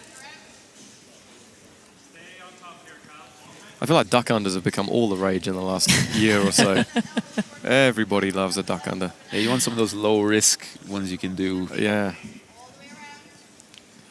Lots of confidence early on from Callen. It's good to see. Mm-hmm. Yeah, Alex looking to recover that half guard, but gets ended up stuck in the side mount position. There's a lot of dexterity in Callen's legs and feet. Triangles being set up from the back. Yeah. Yeah, trying to isolate over the top of those arms. Gets the position. Yep. Yeah, switching off to the triangle. Very nice. Yeah, trying to get to that triangle position. It's a tight position that he's in, but... Finish is coming soon, I think. Yeah, that's what I would have thought as well. MMA fighters are tough, though. It's always a trade-off. Do you stay with that short triangle where you're locked on the Achilles, or do you set up the full one? He's going for the full one now, but it seems like there's a little bit of space. Yeah. I mean, now it's you can see that Alex is struggling. But he's managed to break the angle very well. Drove that knee across. This is normally where you see it getting worse. When people start to sit back in these type of positions, you know that it's tight. Callen squeezing hard with the legs as well. Yeah. I'm not sure he's got the arm fully out yet. Pulling on the head now, yeah, we've got it. Excellent performance from Callen. Yeah, just focusing on finishing the triangle was the best option from there, I think. Instead of creating space by going for the armbar. Yeah. Lovely finish.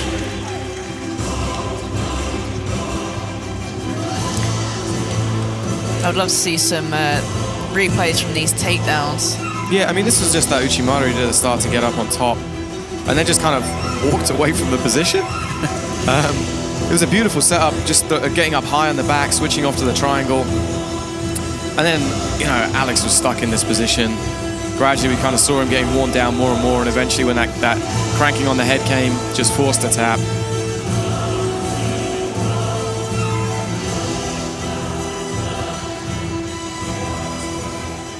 Ladies and gentlemen, your winner by armbar submission in the blue corner, Callen O'Mahony.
Pineapple Exchange, the easiest place to discover hot new crypto projects, launch your own, and trade, all in one place. Introducing Base Case. Enjoying the fights? Want to make money on what happens next? Base Case lets you trade outcomes in prediction markets, or create the market yourself. Player or creator, your call. Base Case. Any market, any topic, anytime.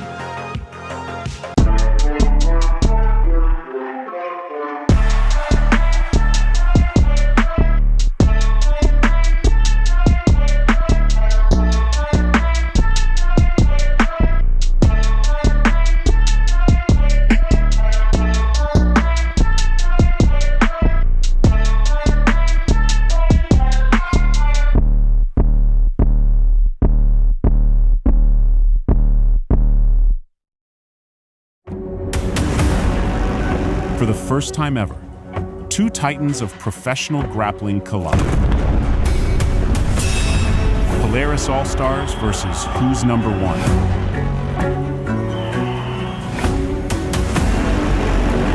Six against six. Submission hunters, champions, and the most dangerous names in the sport.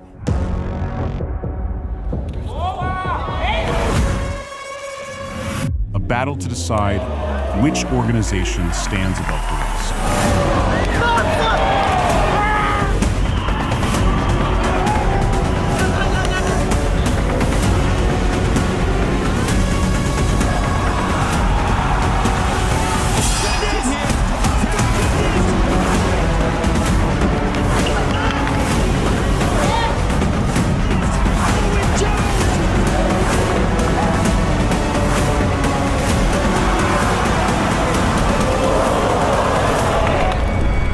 Polaris 35. Streamed exclusively on Flow Grappling.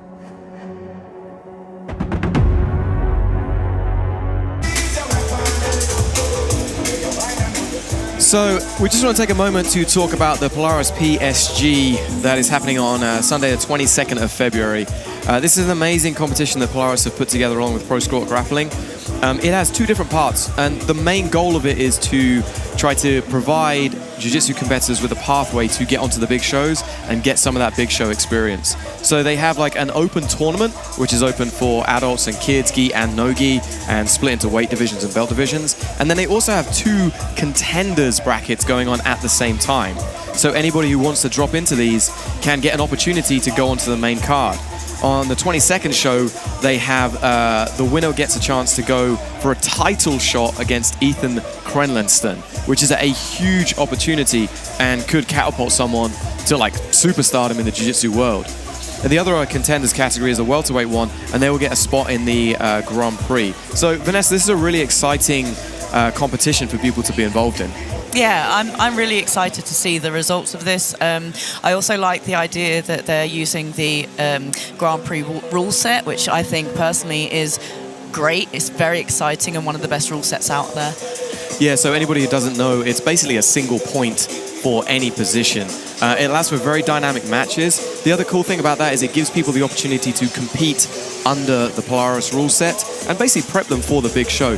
Tom, how valuable would have something have been like this for you as you were coming up through the ranks? I think it would have been great because a lot of the times you're not sure, how do I get involved in these big shows? Who do I need to talk to? What do I need to do?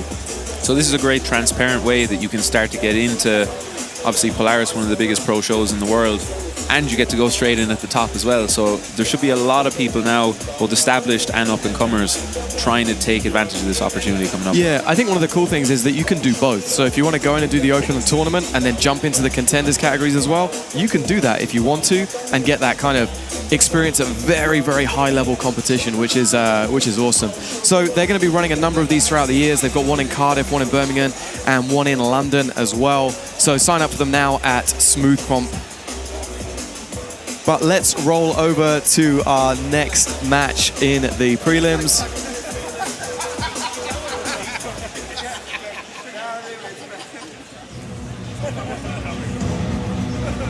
So our next match is Andy Valenzia versus Owen Parry.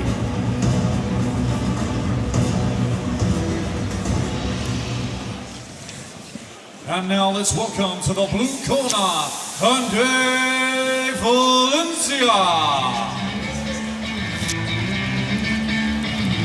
So Andy Valenzia fighting out of Malta, originally from Malta, but is currently living in Bristol. Representing Kin Jiu-Jitsu. Has had a lot of success in ADCC, National Masters, many other big competitions. So it's going to be exciting to see him on this stage.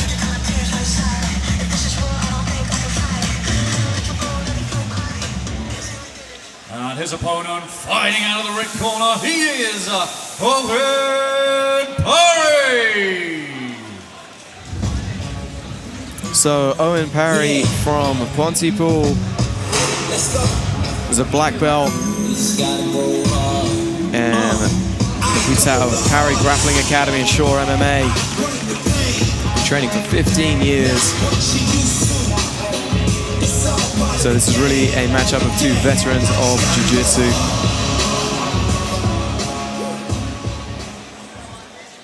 Ladies and gentlemen, we continue now in the middleweight division. Let's meet the fighters. Introducing first, fighting out of the blue corner. He stands 5 feet 11 inches tall, weighing in at 82.7 kilograms. Representing Kin BJJ from Malta, Valenzia. And facing him across the mat, fighting out of the red corner. He stands 5 feet 10 inches tall. Official weight 82.2 kilograms. Fighting out of Shore MMA and Parry Grappling Gym from Wales, Owen Parry.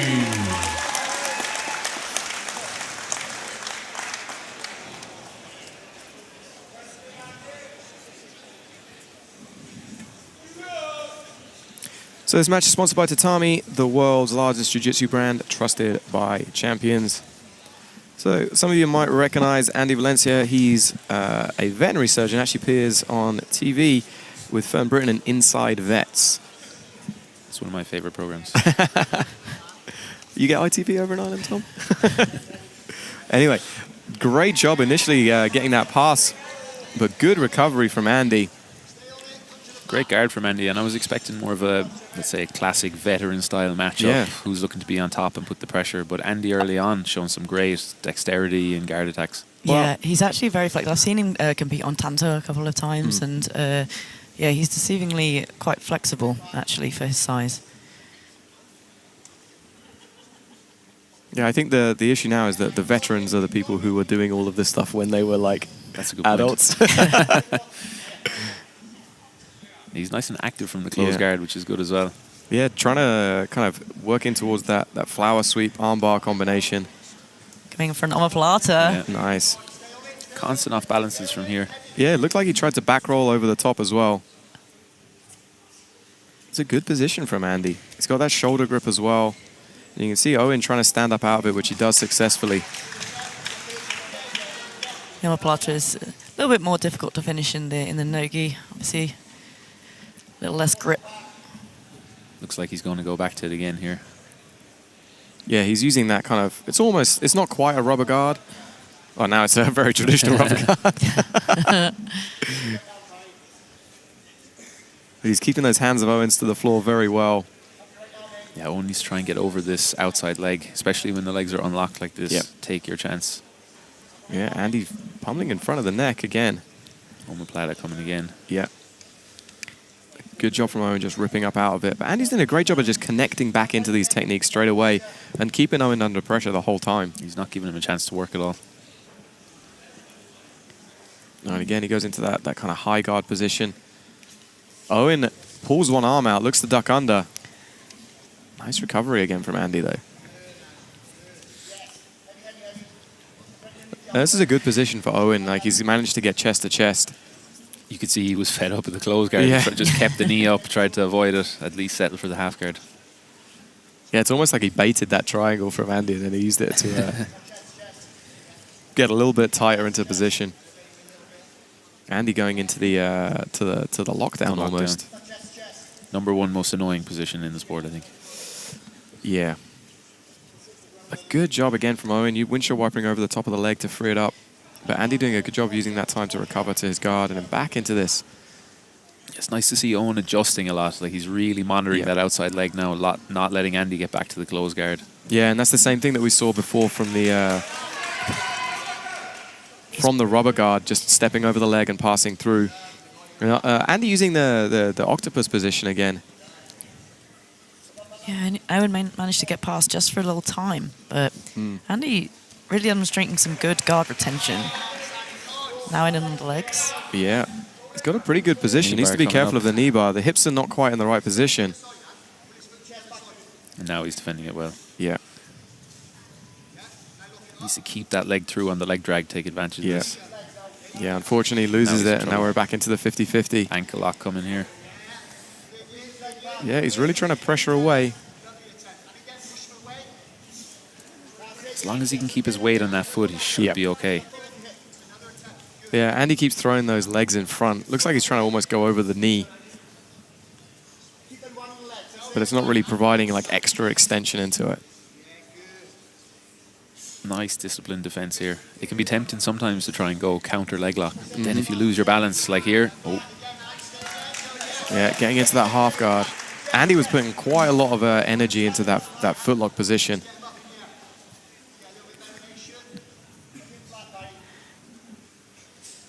Owen looks like he's fishing for a guillotine. Yeah.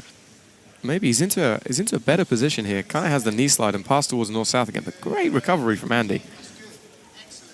Using that front headlock, one of the most underrated ways to pass from the half guard. Anytime someone's getting close, trying to underhook you. Oh, some nice entries from Andy.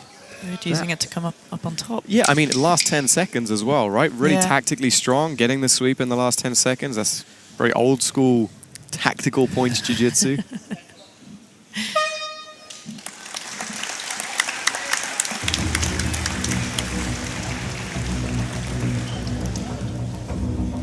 So it's going to be interesting. Like, again, we're into the situation where, to me... Winner of round number 1 in the blue corner, Andy Valenzia. Yeah, I mean, really solid job from Andy. Great connection of attacks. It's going to be interesting to see how Owen adapts his game, knowing that he's now one round down. Vanessa, what do you think that he needs to be doing to get back into this match?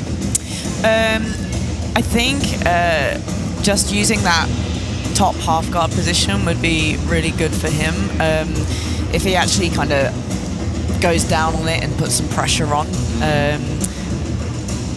yeah, I think that's going to be his best shot. Round 2.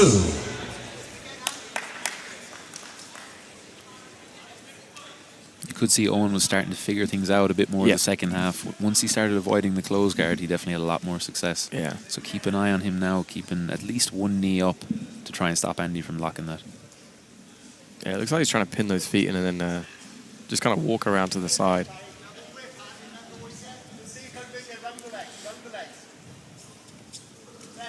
Nice jumping around, but every time he does this, Andy, he's dropped in towards the leg himself. And Andy did a good job of defending. Nice saddle entry. Yeah, fishing for the heel. I think we're back into the 50-50, right? It looks like he's going corkscrew toe hold. Yeah, Andy looks good here. Owen needs to respect this. I think both guys panicked at the same time and ran away from that.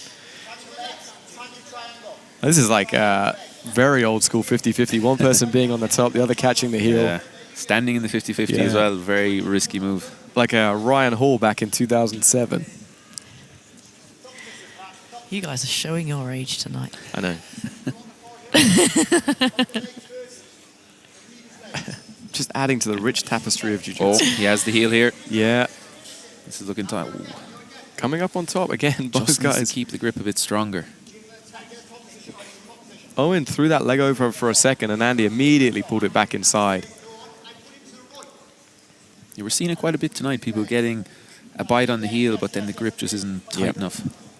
I think people have just got very, very good at slipping those heels now. That's true. Much better at defending the positions, and they're not also freaking out when someone grabs onto the foot in the same way. Like even Owen here is relatively calm in that position. Pulls his leg free. A good job from Andy. Andy's now up on top here.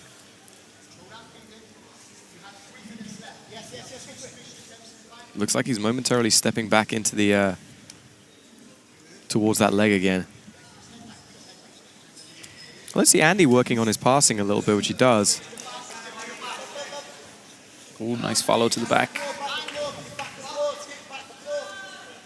Man, really good job from Andy. It's super impressive. Yeah, showing to be a really well-rounded fighter. Yeah. Owen's still got 2 minutes and 30 to work. Good recovery there from Owen.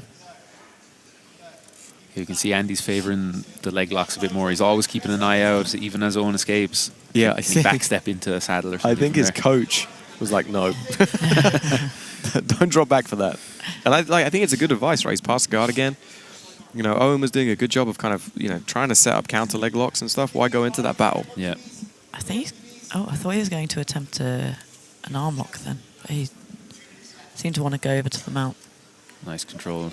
Owen looking a bit more tired Yeah. now. Some of those leg lock scrambles take a bit much out of him. Yeah, now, again, Andy driving over the top, gets that high mount position. Really nice positional control here from Andy. Yep. Pushing down those hips, making it hard for Owen to breathe. Yeah, locking those feet is a really good idea there. Owen's going to struggle to unlock those feet. Now he looks like he's just going straight smother. He seems like he's just trying to hold on to the position more as well, because he does have an opportunity, or, as he does now, to walk the knees up high, to attack the arms. Good positional control here from Andy. Got 90 seconds left. He looks like he's going to that gift wrap position.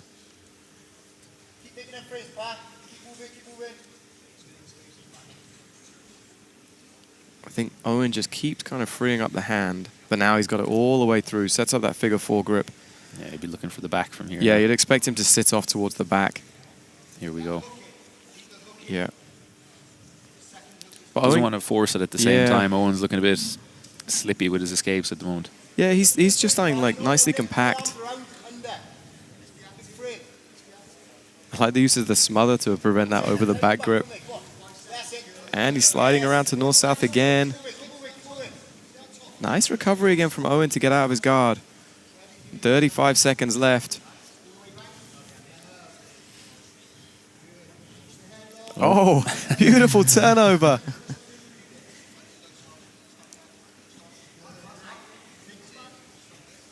$20 seconds left. 20 seconds left. We're going to have a bit of a restart in the center for the last 20 seconds.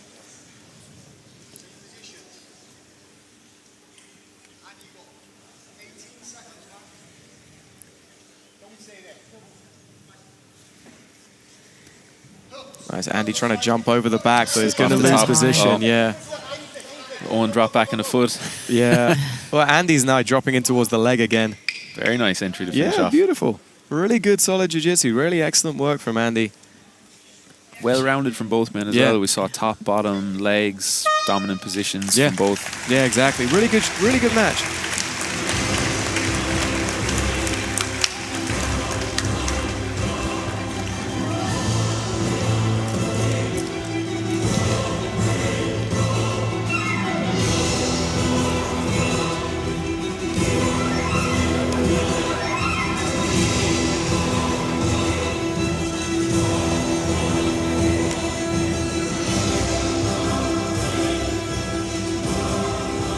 Yes, this was right at the end where Andy couldn't quite secure the position. Owen did a great job of just defending it continually. Ladies and gentlemen, your winner by decision, Andy Valenzia.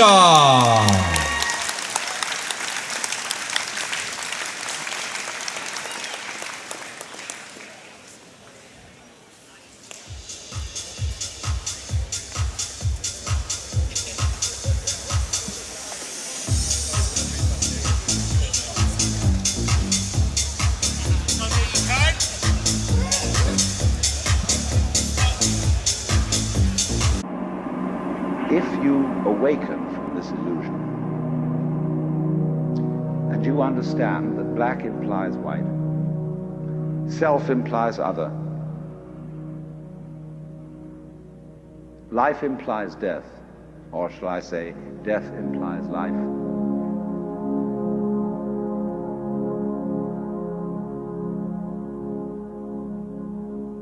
you can feel yourself.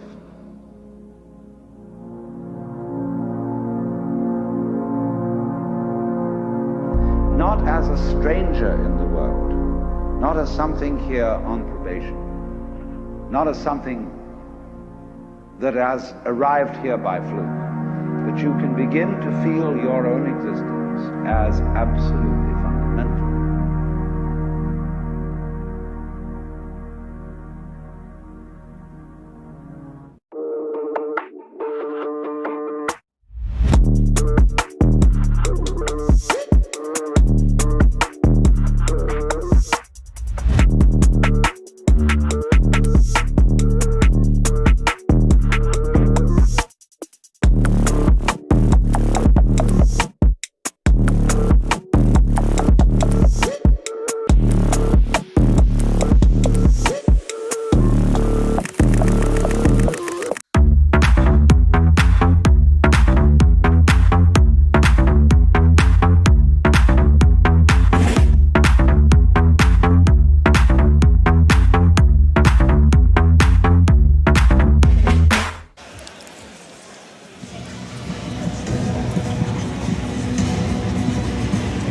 Our next match, we have Carlos Gomes versus Gavin Thomas.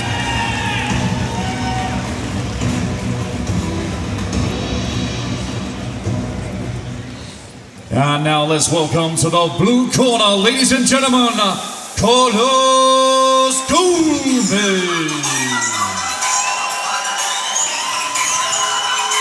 So Carlos Gomes representing Roll Deep Academy in CFS. Lives in Nottingham. Been training 15 years, a black belt.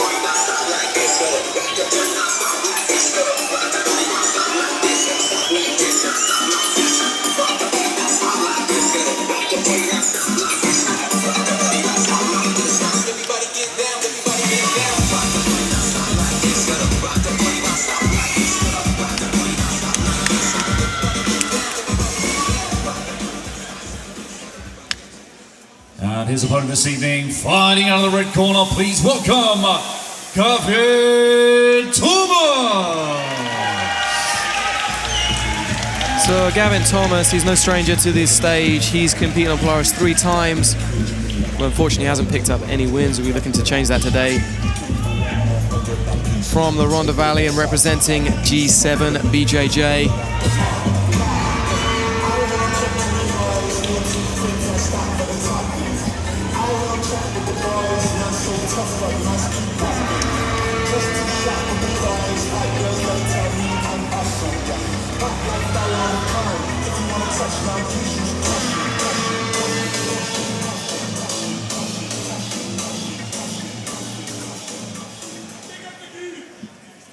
Ladies and gentlemen, it's England versus Wales in this welterweight contest. Let's meet the fighters. Introducing first, fighting out of the blue corner. He stands 5 feet 8 inches tall, official weight 74.3 kilograms.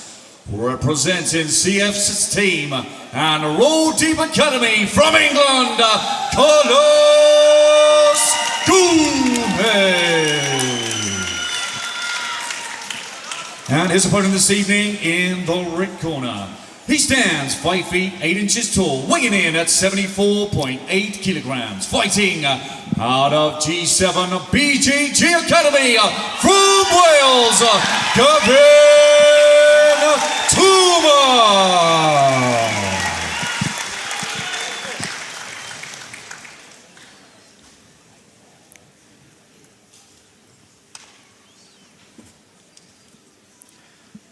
So Polaris is sponsored by Zebra, the world's leading training facility outfitter.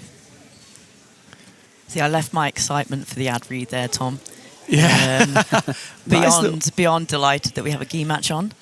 Yeah, immediately kind of diving over to the mount and attacking the legs is Gavin.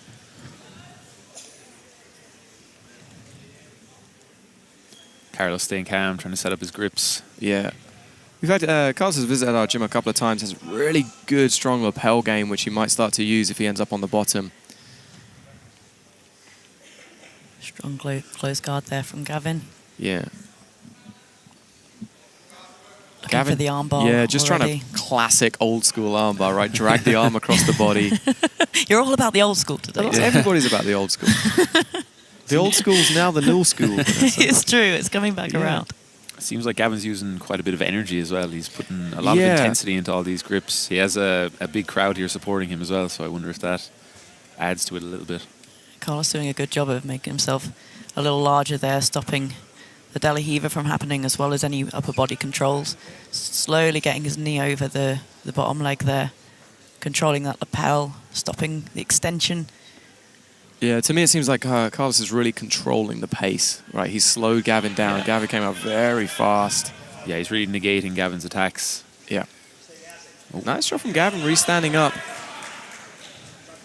Guard pull there, you can see he's got the lapel, as you said, Tom.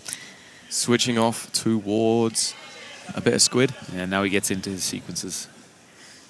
That's the biggest change I see from gi to no gi is there's less like counter for counter in the gi. It's kind of you have to fully undo the position and then you have to get going in your positions. Yeah, beautiful pass there. Very nice. Just as you say that, nice reversal by Carlos, but into a triangle straight away. I think you might be wrong there, Tom, in all honesty. We've seen a double leg into a triangle. I take it back. I take it back. Maybe it's just with those younger kids that you see, not the veterans.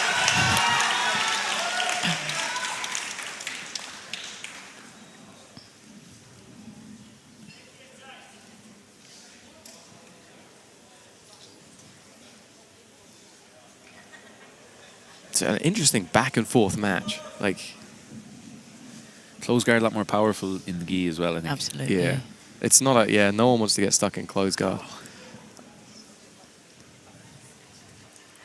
You see, sorry, Vanessa. No, I was just going to say there was a moment there. Gavin had his legs open. I feel like Carlos missed that opportunity to come out of there.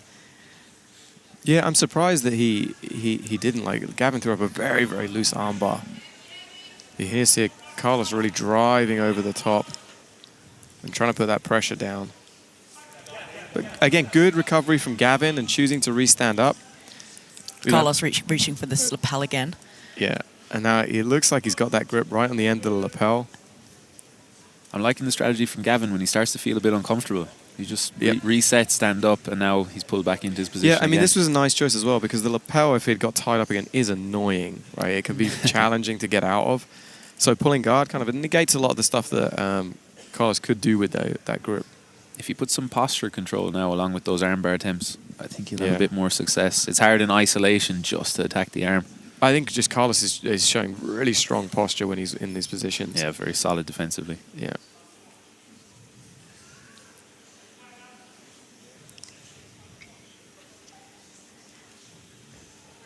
This position always makes me a bit nervous. That's exactly people what I was balancing thinking on as their well. head. I'm like, I see the kids in our classes do it sometimes. I'm just like, oh no.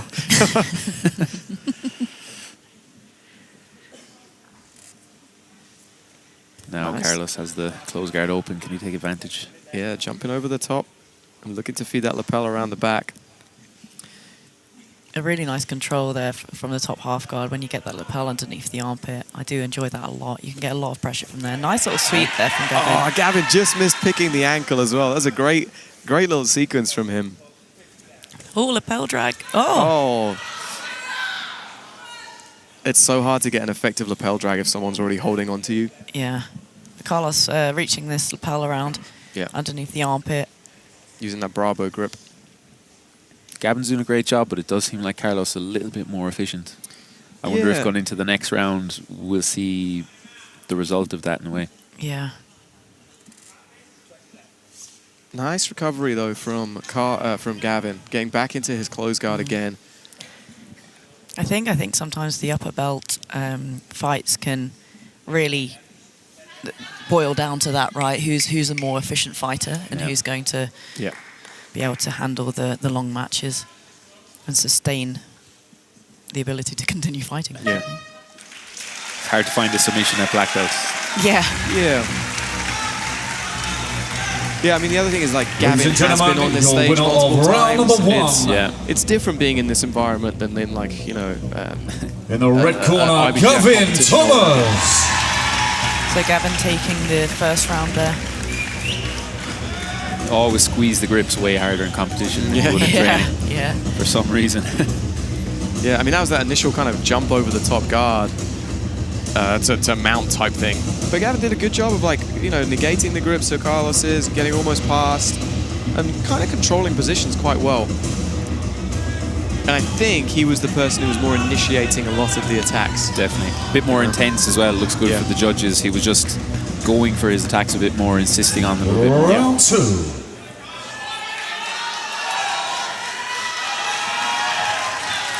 Avoiding the close guard, I think, is going to be key for Carlos in this round. Now he can't, Very much so. he can't let another 2-3 minutes go by stuck in Gavin's close guard. Yeah, and conversely, I think Gavin should do that. Like, straight away get into that position. Like, now this is something that he should be doing. Can I just wow, that was a nice jump over.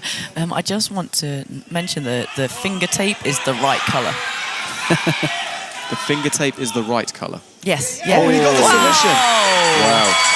That is very unusual to get the submission from there. Usually, that's another leg lock out of nowhere. I think his body weight was actually on top pinning of the Carlos' thigh, shin, which made it difficult. Yeah, because it looked like he didn't have the leg controlled, but then out of nowhere, his body weight just pinned the leg. Yeah, I know. Yeah. The toe comes on very quick. I was really enjoying that match as well. I'm kind of sad it's yeah, over. me too. That was a nice jump over there. Yeah, this is I'm hoping they're going to show the kind of finish of it. Yeah, his body weight is just laying on top of it. And you can see that the elbow is kind of trapping the foot, and he can't get rid of that grip, unfortunately. Yeah, it's a shame because, you know, often you see a back take from there, and yeah. Ladies and gentlemen, your winner by toe hold submission in the red corner, Gavin Thomas. That was a really nice match there from the guys. Enjoyed that thoroughly. Yeah. We've got another barn burner coming up next. Hejrat Rashid versus Finn Carey.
So our next match on these prelims is Hejrat Rashid versus Finn Carey.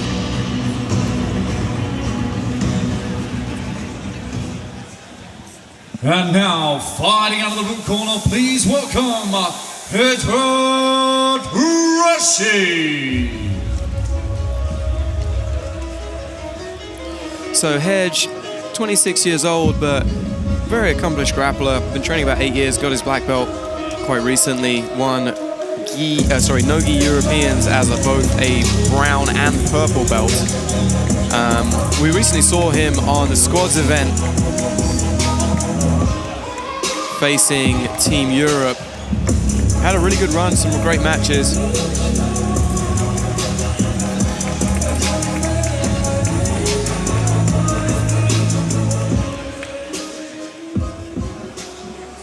And his opponent this evening, fighting out of the red corner, ladies and gentlemen, Finn Carey.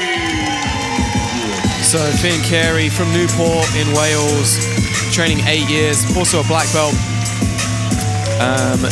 Really solid wrestling. Took a little bit of time off recently from competing, but is now back. His last performance against a guy called Sergio Akilme, won by decision, which is a great, exciting match. It's really nice to have Finn back on the stage.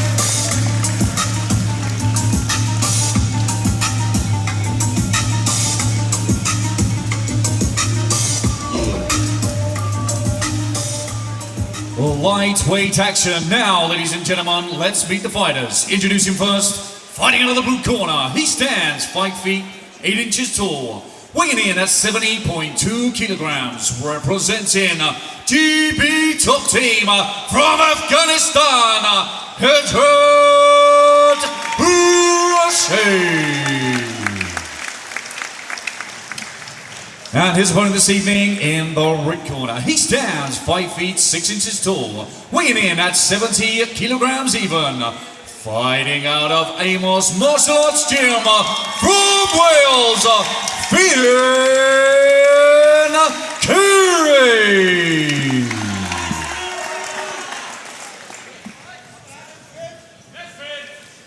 So Polaris is sponsored by Gentle Art Apparel, a collection of premium clothing by 10-time world champion Roger Gracie. So as I mentioned earlier, Tom's very excited. It's going to be a great match, or I'm hoping it's going to be a great match. Finn has really solid stand-up. His last performance on Polaris was very, very dynamic. Hedge is no slouch though, like a great half-guard game, really solid front headlock. Yeah, he's actually beaten Finn a couple of times in competition before. And I think that really has motivated Finn to get the win tonight. Yeah, I mean, he's into a good position here. Very tight position. Finn's already driving that knee through. Hedge switching off to the underhook. Nice sticky grips from here. Yeah, and immediately in on the leg. Yeah, Finn needs to avoid that leg coming across. Here we go. Nice Very adjustment nice from Finn, yeah, beautiful. Just avoided the 50-50.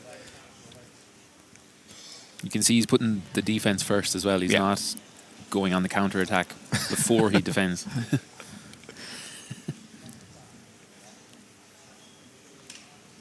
Yeah, he's got that leg on the inside, just pulling it out nicely. But Finn, like, he's shown to be very, very dynamic in his jiu-jitsu. So it's a good strategy from Hedge, just kind of slowing him down a little bit. Oh, into the triangle from Hedge straight away. And forcing Finn to work really hard to defend the position. Now Finn entering into the leg. Finn staying nice and active early on. Reverse close guard from here, maybe. Yeah, I think he looks like he might have one leg underneath. Yeah. Now Hedge falling off and controlling that foot.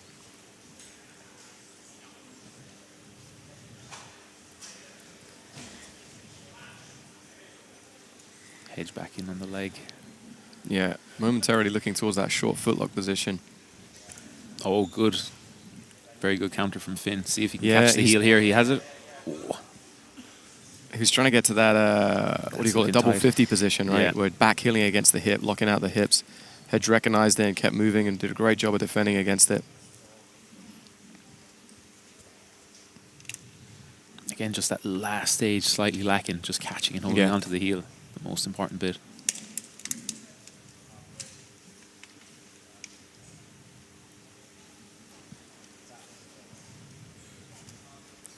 Oh, tight.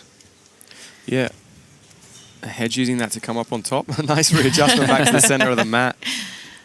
Very gentlemanly reset there. Yeah. Yeah, I mean, it's good. They were close to the edge. They don't want to get reset into the, like in a position. It's never the best thing to have happen. It's always never quite the same.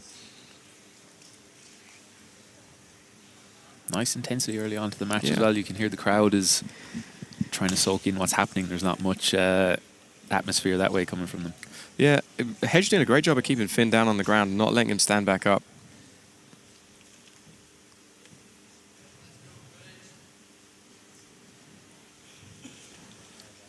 Ooh. Tight Aoki lock here, but he doesn't have the leg controlled at the same time. And now he's switched over to it. It's a very nice readjustment. Using it to get into the reverse close guard.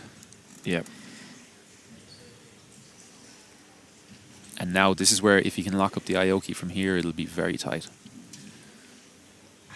Finn needs to keep that second leg in to create some space. Yeah, just over a minute left in this round. Phil doing a good job of pulling those legs and trying to pressure through the guard. But again, Hedge doing a great job of scrambling through, diving under and reattaching to the legs again. Is there a knee bar here if he can control the leg? No. Oh. Hedge again coming back up on top. And now Finn dropping into that position. Beautiful. Very back and forth in the leg attacks. Trying to get to that heel. Oh. The second leg trapped. Yeah, it could go into the Philly saddle here. He's trying to catch it. Yeah, follow through on this. I feel like they're giving up very early on the heel hook grips for some reason. I know everyone defends very well, but they're much more resistant to the ankle lock finishes, I think.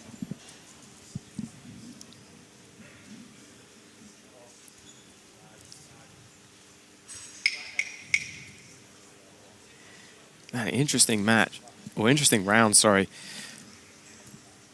Very back and forth in the legs. Yeah. I feel like in the second round, whoever's able to assert themselves a bit more on the top, we might see a different style, a bit more passing oriented. Yeah.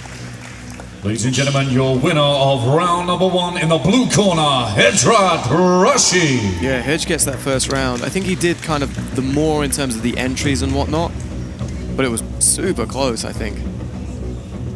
Very close. That attack from Finn near the end. Yeah. I think if he really insisted on that heel hook, he would have had a good chance to get the finish.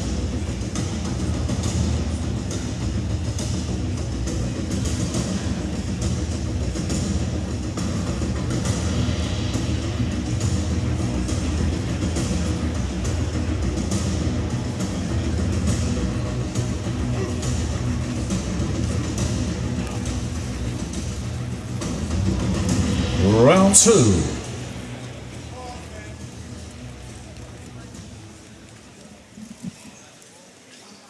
Let's see, will they have a different strategy now for round 2? Yeah, Finn blast doubling very quickly, but getting that head tied up. He's out to the side though. Yeah, he is over to the side. I was thinking we'd see something different in the second round, all right? That's really nice from Finn. Did a great job of defending the guillotine and then passing around and maintaining that position here. Hedge looking to sit underneath again, but Finn jumping in towards the guillotine. Loses it. Yeah. Look for Finn now straight away to use his half butterfly, get his hips underneath and go towards the saddle. Yeah, I mean, Hedge is doing a good job of kind of smashing down the hips though. Trying Nice to pummel over the there. top, yeah. And then straight over to the mount. They've been using some frames nicely to get that leg back. Yep, Finn doing a good job of recovering into the half guard.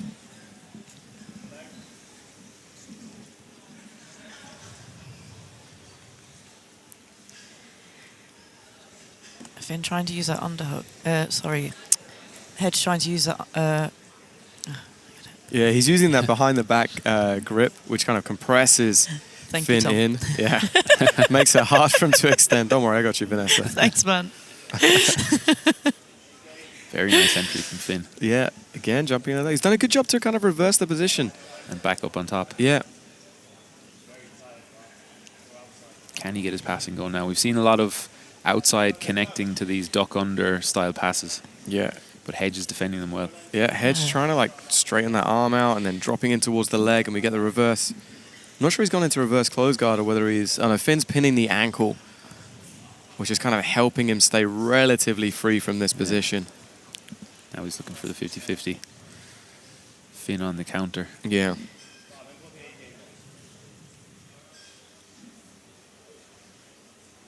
And these leg lock battles, they're a lot more intense than they look at the same time because the stakes are so high. If you leave your foot hanging out, the other person is going to catch it straight away. Yeah, Finn coming into the crab ride. Done a great job to get behind the hips here. Needs not to lose his position. Yeah, and you see the more modern style keeping these... Oh, he loses it here. Yeah, Hedge did a good job just elevating the hips and kind of ground-being through.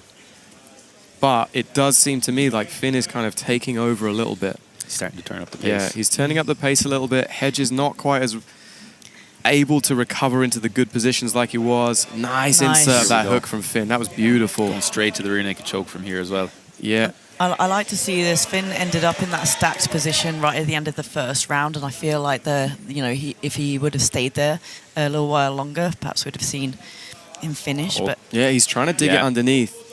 Hedge has turned, but now Hedge kind of getting out of the position again. And this is one of the positions that he's very good at, is this half guard with the leg turned. And you can see he's building up on top and making it very difficult for Finn to maintain his balance. Finn scrambling out, and again, straight into the pass for Finn.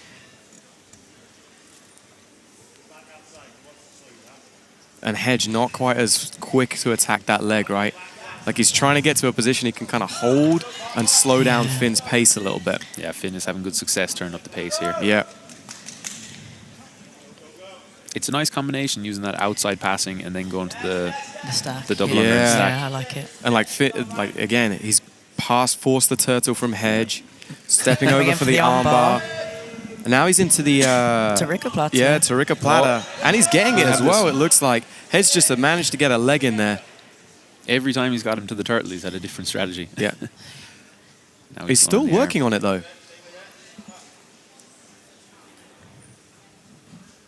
1 minute left.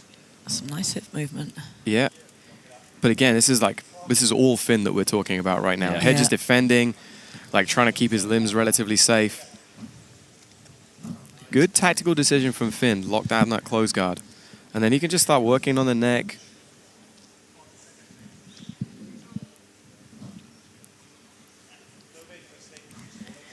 Hedge being very defensive here. Yeah. Not. Hedge, I mean, I would honestly like the referee to give him a bit of a warning to get moving I think a they little both bit. know it's going to the third round. Yeah. I mean, again, like, sure, Hedge should take a little bit of a break, right? He's, I think he probably recognizes that Finn's had the better round. So get that break. Throwing over towards the leg lock. Good threat here. Nice job from Finn, though. Checking to see the time.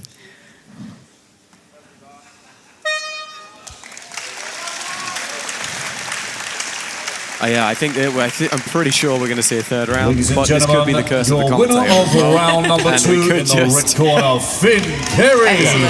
Okay. I'm glad about that. Ladies and gentlemen, I'm this enjoying contest that. is a draw. First We will third now round of have the night. a 3-minute Yes, it is. overtime. Yeah. Yeah, I mean, this was that crab ride that Finn initially managed to get and just managed to stick behind the hips. Hedge managed to kind of recover out and elevate those hips and Granby out of it. But Finn kind of took over at this moment. And again, Finn had some very creative attacks. Can't see it, but Finn is already back at the center. I think he's playing some psychological warfare on Hedge. He definitely looks the fresher of the two. Yeah, in the break, Hedge was laying down. Finn was straight back out again. He has ready eyes, is all I can say. It's good, right? Like, It's if great. you see your opponent tired, like, you know. Yeah, the body language goes a long way. Even in training, if you feel tired, try and pretend you're not with the body language. I expect Finn to try and blast double again. Yeah, good tactical decision from Hedge. Yeah, so one of the rules is you have to have a grip to sit down. You can't just sit down to the ground. And that allows for the person who's being pulled on. Nice elevation from Finn. Straight in towards the leg. Good attack from... I don't think Finn was expecting it after the initial guard pull. Now Finn needs to make something happen from this position. Nice little spin out. Very nice. They only have 3 minutes in this overtime, so it's a much shorter round. Hedge trying to suck up the hips and use his half guard position again. But Finn has the underhook. Needs to be wary of the triangle. Yeah. Yeah, it's really a battle now of can Hedge control Finn or can Finn disconnect and start to use his pace and his movement on top. Yeah, great job from Finn, immediately opening up that close guard. Trying to slide through. Hedge tried to control it. This looks like it's relatively deep guillotine position. Yeah. High wrist. He's gone high wrist. And you can see Hedge was not wanting to give up. He's punching that hand in. Now Hedge is forcing to roll. Finn sticking to it. And gets the submission. Beautiful job from Finn. Fantastic. An excellent back and forth match. What a great match. Yeah, really good match. Very, very technical match. Finn did a great job of adjusting after that second round, or after that first round, and just starting to push the pace a little bit more.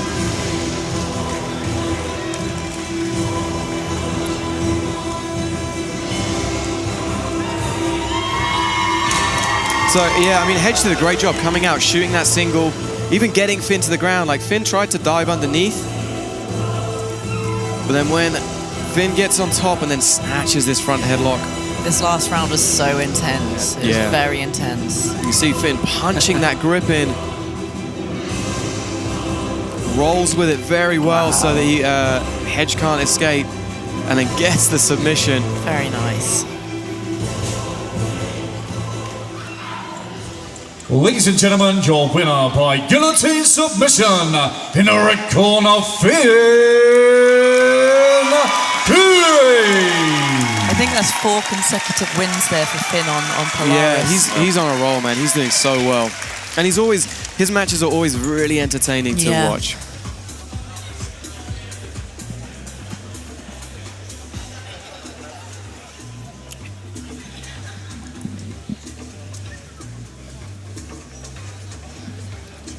Pineapple Exchange, the easiest place to discover hot new crypto projects, launch your own, and trade, all in one place. Introducing Base Case. Enjoying the fights? Want to make money on what happens next? Base Case lets you trade outcomes in prediction markets, or create the market yourself. Player or creator, your call. Base Case. Any market, any topic, anytime.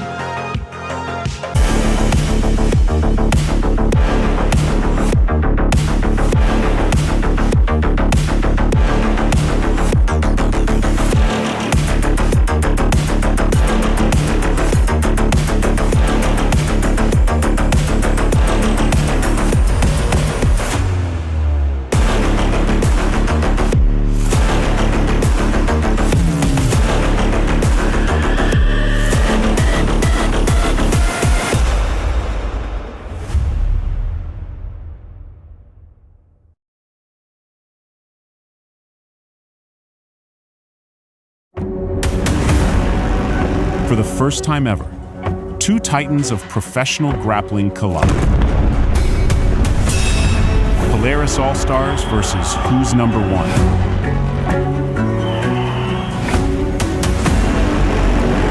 Six against 6. Submission hunters, champions, and the most dangerous names in the sport.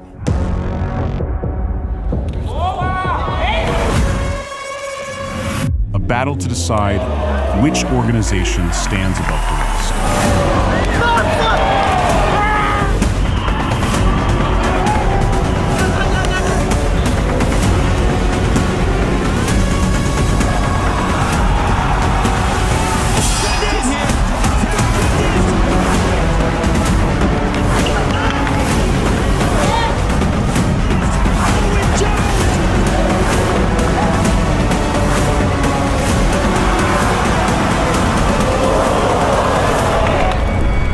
Polaris 35. Streamed exclusively on Flow Grappling.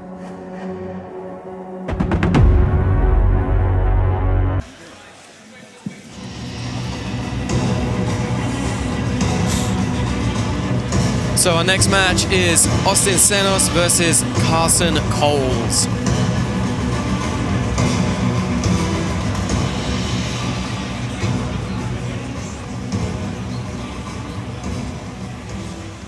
And now, fighting out of the blue corner, ladies and gentlemen, Austin Senos. So Austin Senos coming all the way from Austin, Texas, representing Simple Man Martial Arts. Training 7 years and currently a brown belt. Got bronze at Brown Belt Europeans. I know the enemy and that is it for me. I keep the blood of the lamb as my centerpiece. I got the traction of Christians, the energy. Look at the chemistry, it do not even mix chemically. Most of the tricks, they be gimmicks, they mimic the truth. It's poison and we got the remedy. There is a bomb, apply it. The fire can stand to the dollars, the giants, the tyrant, all the suppliers, the scheming and lying. And his opponent, fighting out of the red corner, ladies and gentlemen, Carson Coles.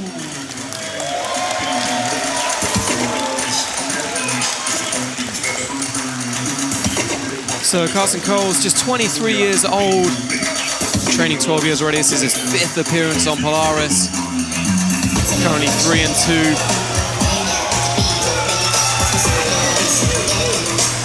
Really one of the kind of top prospects in the UK at the moment, and looking to further that reputation tonight against Austin.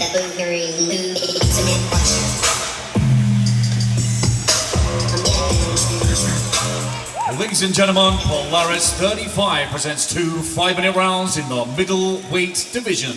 Let's meet the fighters. Introduce him first. Fighting out of the blue corner, he stands 6 feet 2 inches tall. Official weight 82.8 kilograms. Fighting out of Simple Man Martial Arts Gym from Canada, Aston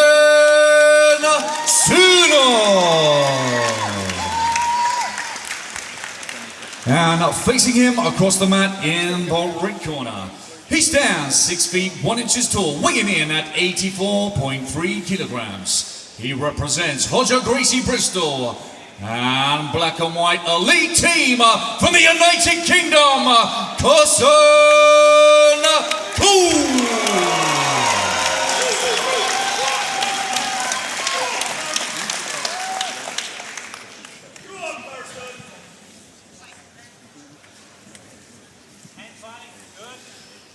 So fast pull from Austin Senos. Immediately Carson looking to pass around. We've seen Carson use a very heavy top game in the past, getting to like mount and crushing from that position. I like the way he's engaging straight away, just trying to step in, see what reactions Austin is going to give him. Yeah, and now he's a bit more comfortable trying to pass the half guard, lower his hips. Yeah. See in Austin's corner, we have Chris Rojek and Declan Moody, we'll see later, representing the Who's Number 1 team in the squads event. Yeah, Carson's really leading the way, entering in on his terms, and it's hard for Austin to get his grips going that he wants. He's constantly has to react to Carson on top. Yeah, Carson again changing it up as well, falling back for that leg lock. Very Immediately nice passing pass. to knee on belly. But nice recovery there from Austin. Yeah. But he's not giving Austin any space to work either. Constantly stepping in the middle. Yeah.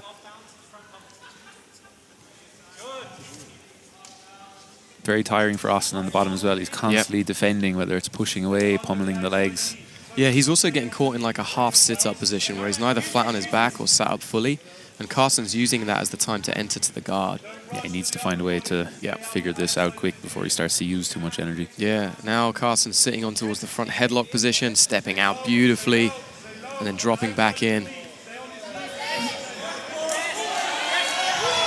And using that chin strap very, very well.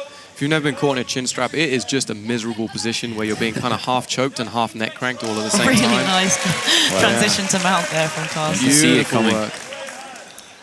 Has a tight waist as well. This tight waist is so good to avoid escapes. Gives it up to try and control the head more. Yeah. Sorry. No, I was just going to comment on Carson's long arms and his ability to like control people with them. Is very, very impressive. He does have a style that suits his Yeah, body type quite well. I think he likes the DARS as well, which I think we're going to see in a second, and that complements. Yeah, he's just like the stars quick. He's dropping into it, and he's caught the leg as well. Yeah, this is a very good position here. Nice job of framing against the hips from Austin, though. But again, Carson is still utilizing that front headlock position. Now it's looking very tight. You can see the way he controls the near side armpit with the hand. Yeah. He squeezes hands here. Oh, and Austin's excellent out. work from Austin. Training at Simple Man Martial Arts as well. You have some of the bigger lads like Nicky Rod. They love darts as well, so he's probably experienced defending those types of submissions. He's trying to wrestle up in the position, but Carson might get the front headlock again.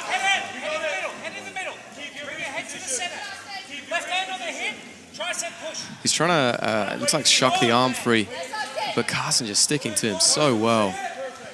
Really not giving him any space to work. Don't let him grab our head again. Head away.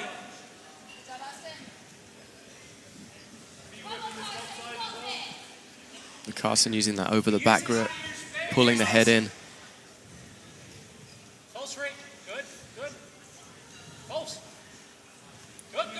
Carson did an excellent job of preventing like inside position as well. This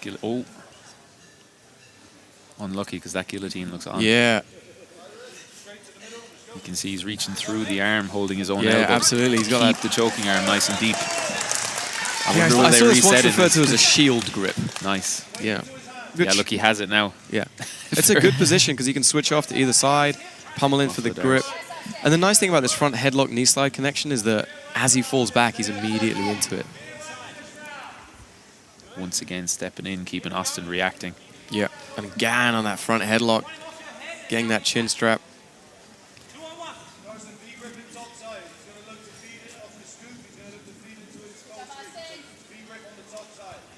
Yeah, Carson does a really nice job of deconstructing any of the positions that Aston is putting himself into. I really like how he's combining the outside passes with the inside and just kind of flowing between the two. Yeah, just freeing up that grip on the foot that was frustrating him. And then immediately back into the knee slide. And this whole time, Austin's essentially just kind of like bench pressing him away.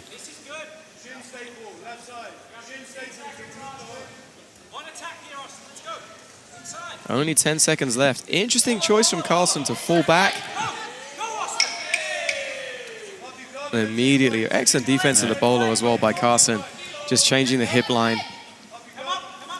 And that's kind of the main thing Carson has done in the round. At least now we have a glimpse of what he's trying to achieve for the round coming up. Ladies and gentlemen, the winner of round number 1 in the red corner, Carson Cole. Yeah, really solid performance by Carson.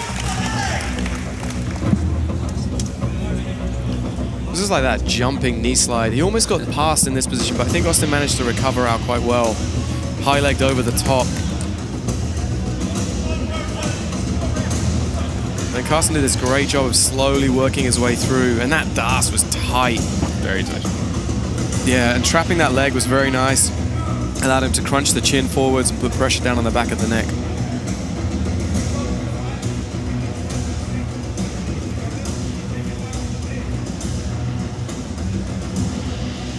Round 2. So Polaris is sponsored by the Men's Health Clinic. Testosterone therapy starts with listening. Interesting that Aston has chosen to go back to his guard again, because I feel like he just wasn't having a lot of success. Carson just hops over the leg, immediately puts him on his back, switching side to side very nicely. It's very smooth, yeah. And the nice thing is put quite a lot of pace in at the start, right? So he's going to get up into good positions, force Aston into these defensive cycles. And again, beautifully just burying that head. You can tell he has a lot of competition experience in forcing his game exactly the way he wants it. And, this is a great tactic, forcing into that half guard chest-to-chest position, over the back grip. Has the Kimura locked up. Yeah. Aston just has no answer to what's happening right now. Will he look to armbar or take the back from here, I wonder? Well, Aston did a good job of kind of holding that foot and preventing the, Carson keeping him on his side to allow that the full Kimura grip. But now Aston is just shelling up. He's gone solely defensive. Nice, beautiful Using that work. to come to the mount. Very, very nice. Yeah, trying to punch that arm up now. And he has tons of time to work. He's got nearly 3.5 minutes.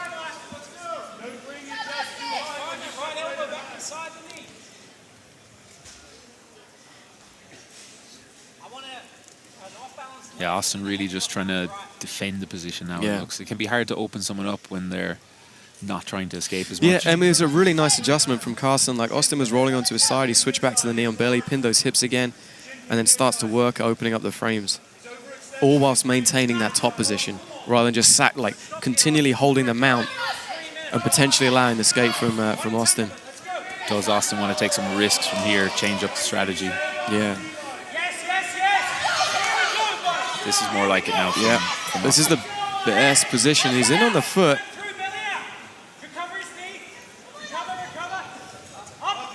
Great job defending, though, by Carson. I really like that he just fully escaped the position and then re-entered afterwards. We've seen a lot of people kind of playing with footsies, and it's made their lives quite challenging. Aston back in again. Yeah.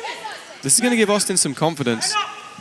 And you can see how much he's insisting on the position as well. You can tell it's something that he likes and something he has success with in the gym. But now, look, Carson making him pay. Yeah. Like all of that work as well. just sliding by. And actually, you know, relatively easy pass as well. Was that his only chance to get the finish there? He's on the Kimura grip again here. Yeah, possibly switching off. I mean, either to the back or the arm lock. I think he's really going to try and finish here now. Oh, he's gone reverse triangle. And with those long legs, that's a great position. None of the things that I suggested. Curse of the commentator, Vanessa. Now Carson's in on his own footlock and uses it to come up to the top. There's beautiful use of the submission to, you know, reconnect to a solid position again. You can see he's turned up the pace a bit as well since Aston had a couple of good attempts there.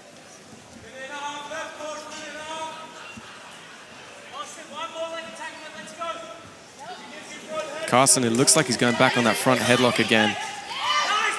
But Carson looks like he's slowing down too. Yeah. And this is looking tight now. Yeah, rolling towards the footlock. Carson did a good job of falling out. Honestly, I think Aston should have stayed on top. Aston's coach is pleading with him for one more leg entanglement, so that's probably the strategy. Just try to tangle up the legs and attack the straight ankle lock. I think if he can get to top position and put some pressure down on Carson for a little bit, cook him, make him super tired, he's going to get the opportunity to attack the legs once he's tired. And this round is up for grabs as well. Yeah. Nice high leg there from Aston. But Carson did a really good job of just reframing in the center.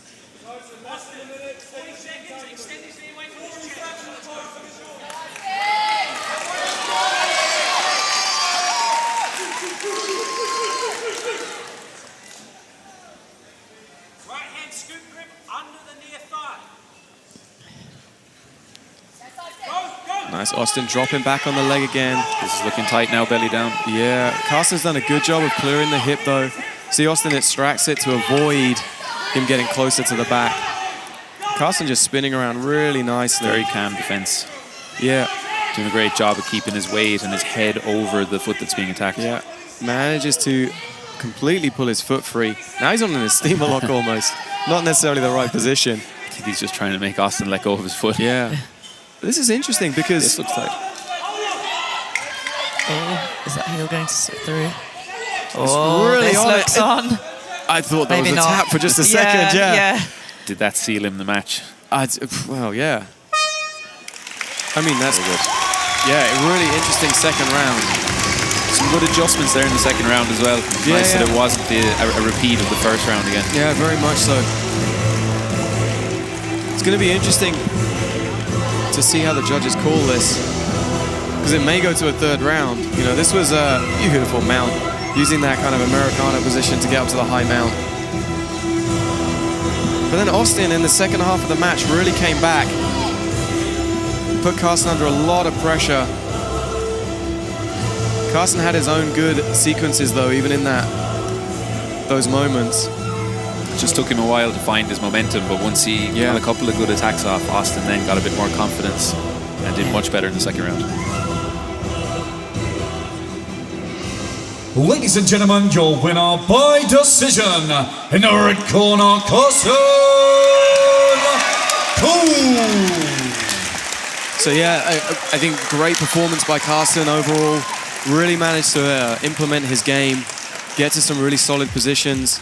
Had a few close attempts at some submissions, but you know, really good performance.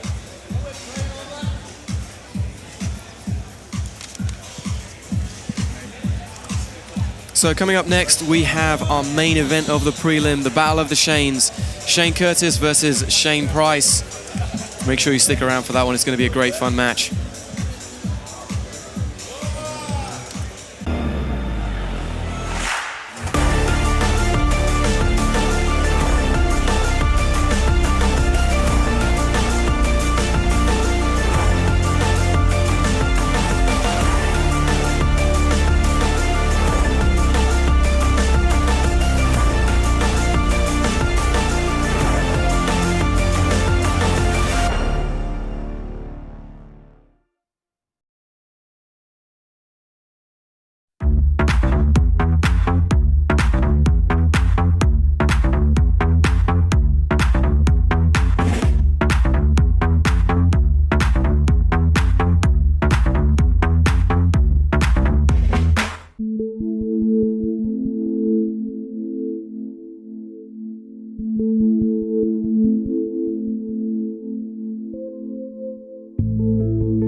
The final question, and the most important one, are you okay?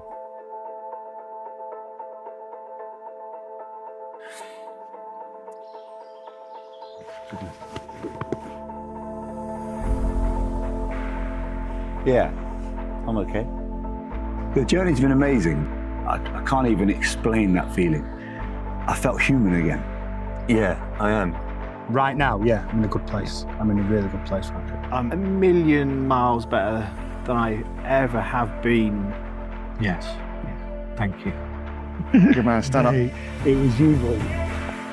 A lot of people are seeking happiness as if it's some sort of destination. What we should be aspiring to achieve is that sense of peace.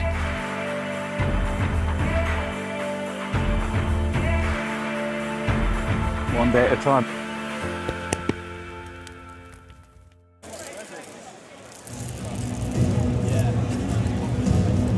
So our next match features Shane Curtis versus Shane Price.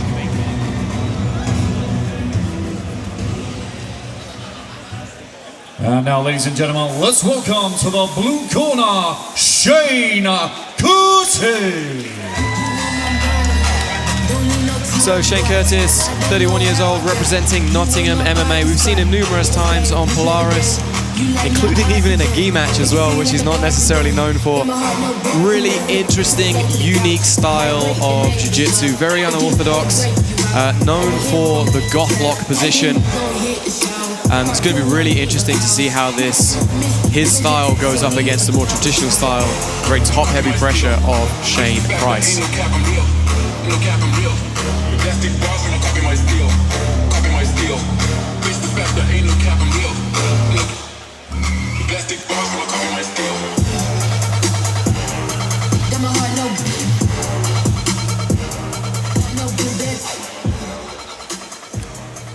And his opponent this evening, fighting out of the red corner, ladies and gentlemen, Shane Price. So Shane Price, 38 years old, representing SPG.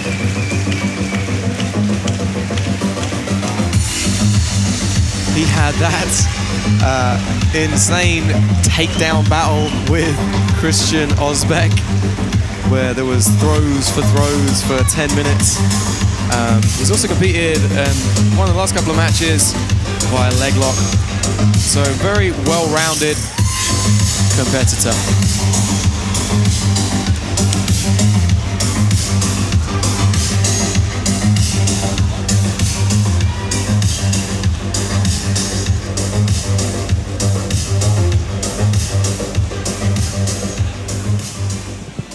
So, ladies and gentlemen, we finish off the preliminary card in the light heavyweight division. Let's start the action. Introduce him first. Fighting out of the blue corner, he stands 5 feet 11 inches tall, weighing in at 88.2 kilograms. Representing Nottingham MMA by way of the United Kingdom, is Shane Curtis.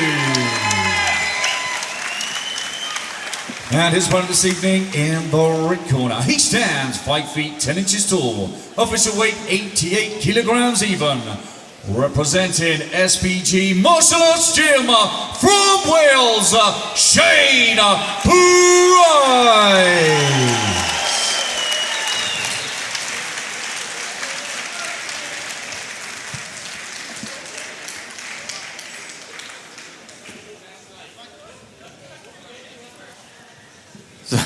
It's kind of what I expected to happen in all honesty. Shane sitting down and starting to implement his game. So Polaris is sponsored by Warrior.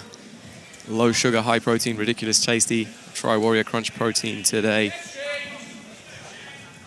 Nice to end the prelims on a good heavyweight matchup as well. Yeah, I mean, Shane's matches are normally really fun. He just, like Shane Curtis I'm talking about. We might have to use surnames for this match, but he's just got this strange style. You know, he's had some really great performances. His match against Levi Jones-Leary, who we'll see later on the card, get really interesting match. Had Levi actually in some trouble as well from the Gothlock position. Sometimes that weird style, it can be hard to handle. Like even here, Shane Curtis, he can be a bit more relaxed because he's almost not worried if Shane Price starts to pass his guard, he might have a trap waiting for him. Yeah, exactly. So how do you approach it on top then, trying to, like, knowing that the bottom opponent is setting a trap for you? Yeah. It's an interesting conundrum.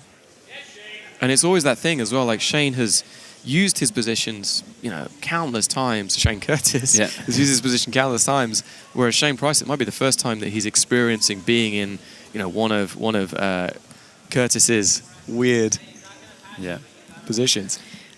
I think I'd probably want to pass straight to Neon Belly. You think? Yeah. I think so. Yeah. And just keeping the pace high, because I think going a bit slow like this and matching the trickster's pace, that's kind of what they want, you know? I mean, I guess the downside is that if you're solely relying on like countering what the person does, like you're not setting up any offense. You're going to be losing a decision. And very much we've seen the judges in Polaris prioritizing like who is initiating the action, who is doing the work to do that. We've seen it a number of times in the different rounds that we've seen. And Price is controlling it quite well on top here. Yeah. He's on the foot now, though. Just as I said, he gets put in an ankle lock. Oh, this can come on tight going for the now. belly down, but now... Price is on his own. Very good transition. Has the heel, but loses the knee line. And it shows he's not afraid to go into those leg exchanges with Curtis. Very sharp defense on the legs. Earlier on, we saw some ankle lock finishes where the person defending was caught watching a little bit. Yeah. But there you saw he dealt with it straight away. Yeah, both guys reacting very, very well. You missed the near old school sweep there. An old school sweep attempt there, Tom. An old school sweep attempt? Yeah. Like a half guard old school sweep? No, it's like from De La Hiva coming up. Shane back into this low headquarters position. Which Shane are we talking about? The one on top. Mr. Price. Yeah, it looks like he's fishing for that leg. And then Shane's spinning out to avoid the position. We could just say top Shane and bottom Shane for the whole match. That's true, yeah. So we've only got like 2 minutes left in this match now. Or in this round, sorry. It would be nice to see Price open up a little bit. I feel like he could put some passing pressure. And even if he's worried about getting caught in some unorthodox moves, he can at least tire Curtis out a little bit as he's doing it. Yeah, I think the outside passing that he was using was nice, like moving around to the side and potentially going in towards like north-south on Neon Belly as Vanessa suggested. You see he was just trying to high step around the legs. Nice. Good job with that sweep. It is a very old school sweep. I told you. I'm trying to remember the name of it, but I can't. Yeah, I don't know what it is. It was never one that I used a lot of the time, so I can't remember it.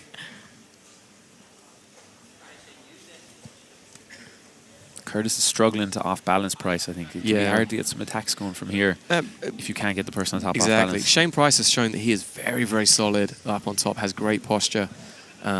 You know, in all of his matches, you know, even against Christian, who was like throwing him around, he had some very solid posture and definitely didn't make it easy for Christian. I'd like Shane Curtis to then reattach to that again and continue that attack rather than it just being like, I'm going to try and trip you Put from some combinations something. together. Yeah. At the moment, it's a singular move that he's putting into play. Oh, super athletic there. And we end up in close guard. And Price getting more comfortable on top now, even just throwing out cartwheel passes like that. Yeah. Shane Curtis trying to like a basic hip bump.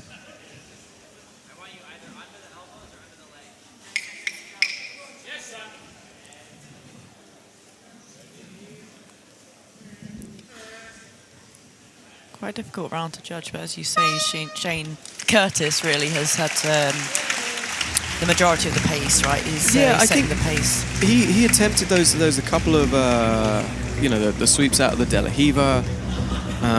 Ladies and gentlemen, your winner of round number 1 in the red corner, Shane Price. They're giving it to Shane Price. Yeah, interesting.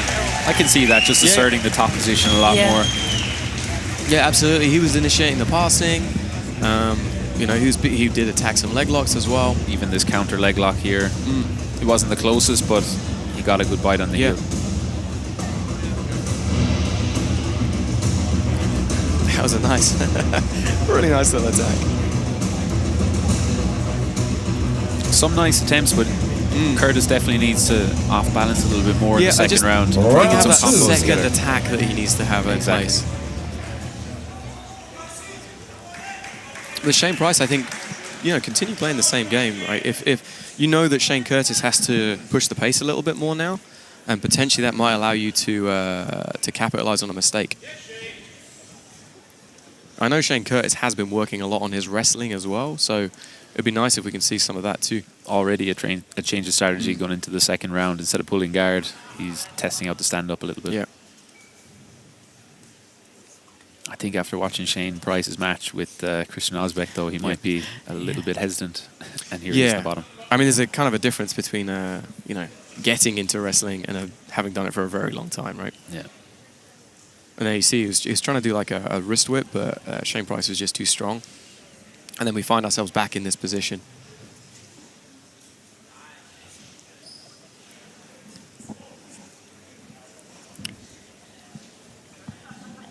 Yeah, I would like to see Shane Price putting a little bit more pressure on trying to crush these legs down together.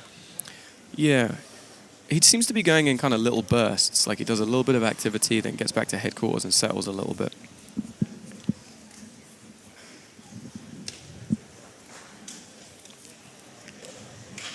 There's a lot of kind of hand fighting going on at the moment.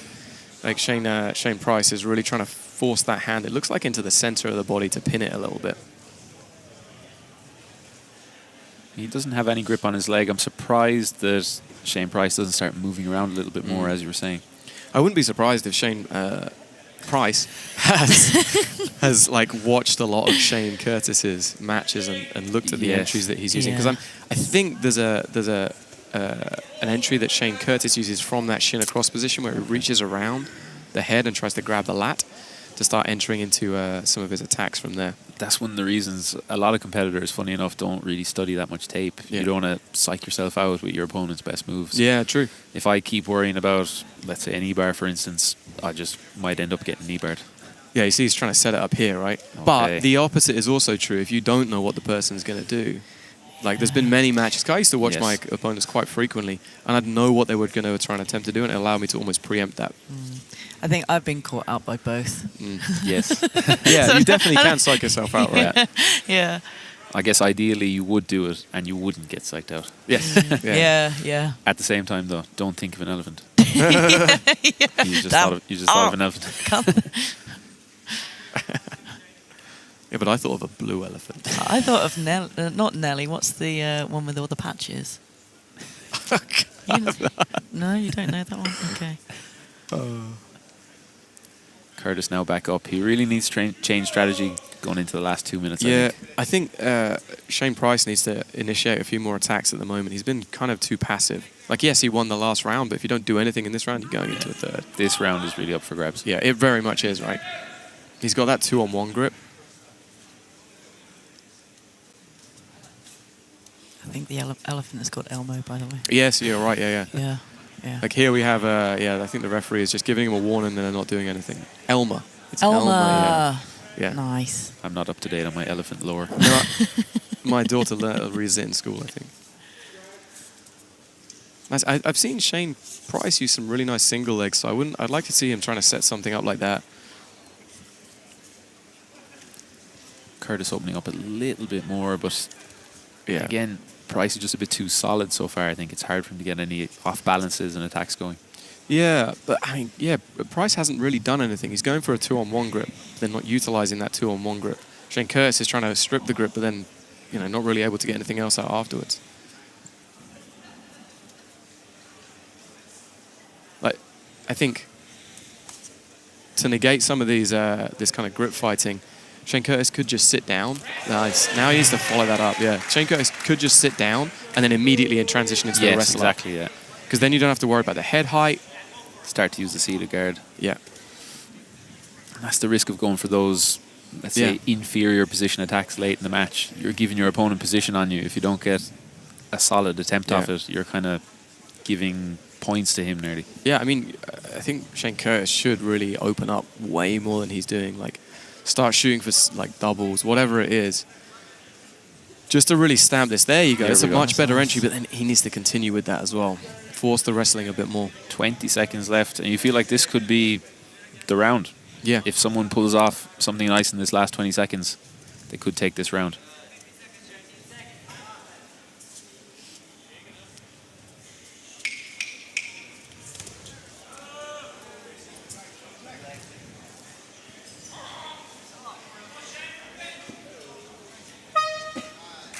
See, I wouldn't be surprised if that went to Shane Curtis. I would have thought so. I think we'll be going to the third round.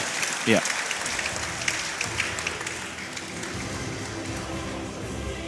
Let's see how the judges score it.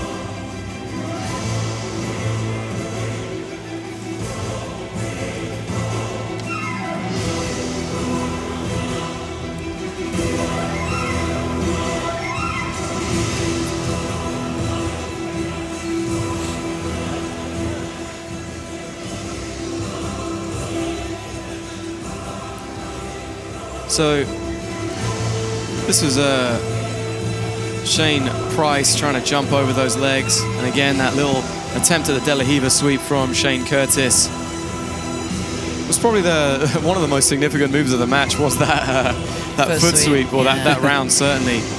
And then Shane Price did have to defend after he kind of failed like kind of a drop, lateral drop. Ladies and gentlemen, your winner by decision in the red corner, Shane Price.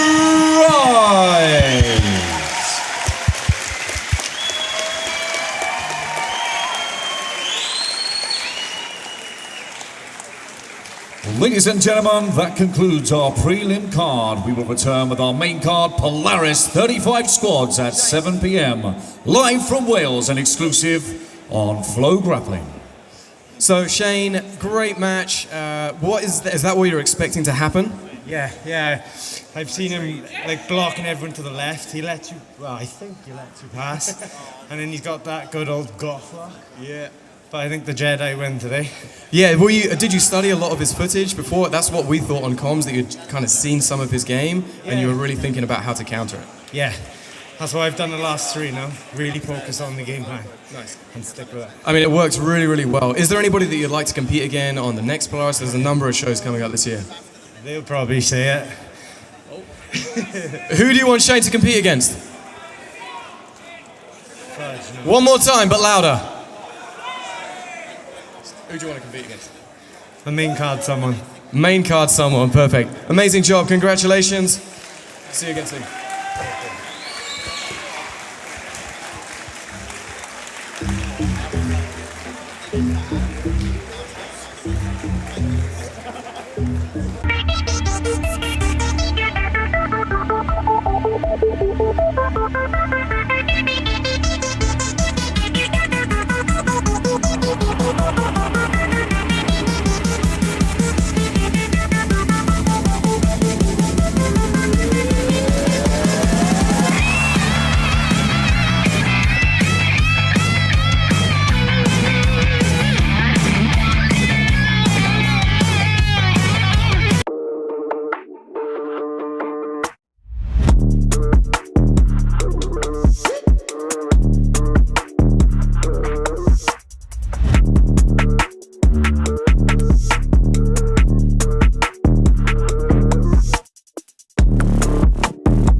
Okay, so that was a fantastic night of prelims, but we still have our main card to go, which features the Who's Number One squad versus Polaris. So Vanessa, let's talk about the Polaris squad a little bit.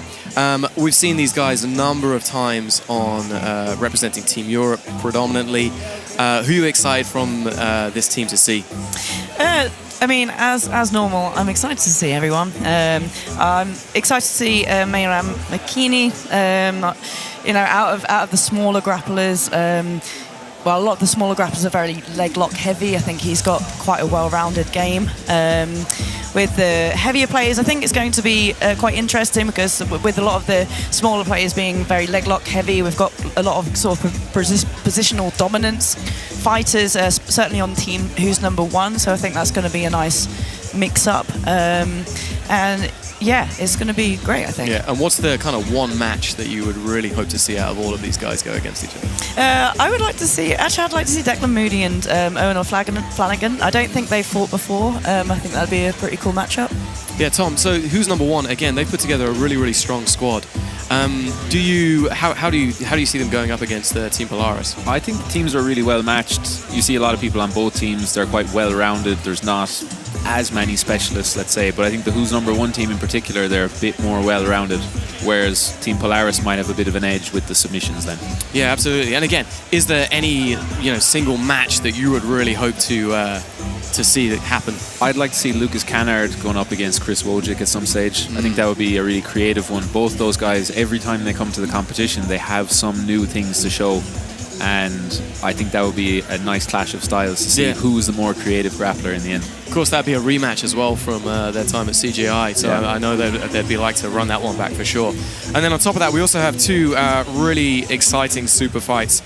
So Vanessa, we have Selma Vik and Adele Fornarino. Obviously, Adele, one of the top female grapplers right now, but Selma's also an incredible competitor. Yeah, for sure. I mean, both these girls are coming out to break each other's bones. When we saw Selma in a previous Polaris, she put her opponent to sleep. Yep. Adele is very well known for breaking feet, so it's going to be a really, really exciting matchup. It's obviously a big challenge for Selma, but she's a great grappler, so it's going to be a great fight. Yeah, and she really does rise to challenges as well. Yeah. She loves it, and she thrives in this kind of competition. Yeah, thrives being the underdog. Yeah, very much so. And then obviously we have Davies Asare versus Levi Jones-Leary. Again, Tom, a great matchup. I'm not sure these two guys have faced each other before. How do you see this one going? Yeah, Levi's obviously established himself as one of the best people in the world and one of the cleanest jiu-jitsus you'll see around. He's so precise. Once he gets into his attacks and gets his chains going, it's hard to stop him. Davies on the other side, obviously a bit more of an up-and-comer. He's more young in his jiu-jitsu career, but then because of that, he's improving so much every month. Every time we see him in competition, he has a lot of new things to show. So I think it'll be a very tough match, and we'll look to see, can Levi put Davies' hips on the mat and start to berimbola and attack from there. Otherwise, Davies could cause him some trouble. Yeah, I mean, Davies has some great wins on his record. He's beaten Taza, he's beaten Maciusz Szczecinski. Like, those are tough guys to take out in a competition. And obviously, Levi is always fun to watch. We've seen him a number of times on the Polaris stage, and it's great to have him back in this match. So make sure you guys tune in for that.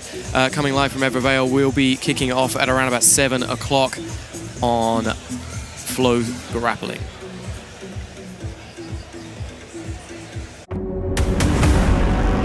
For the first time ever, two titans of professional grappling collide.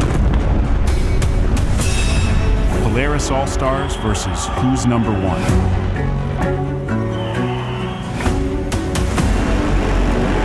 Six against six.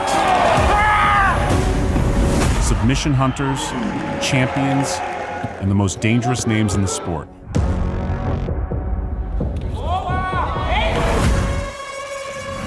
A battle to decide which organization stands above the rest.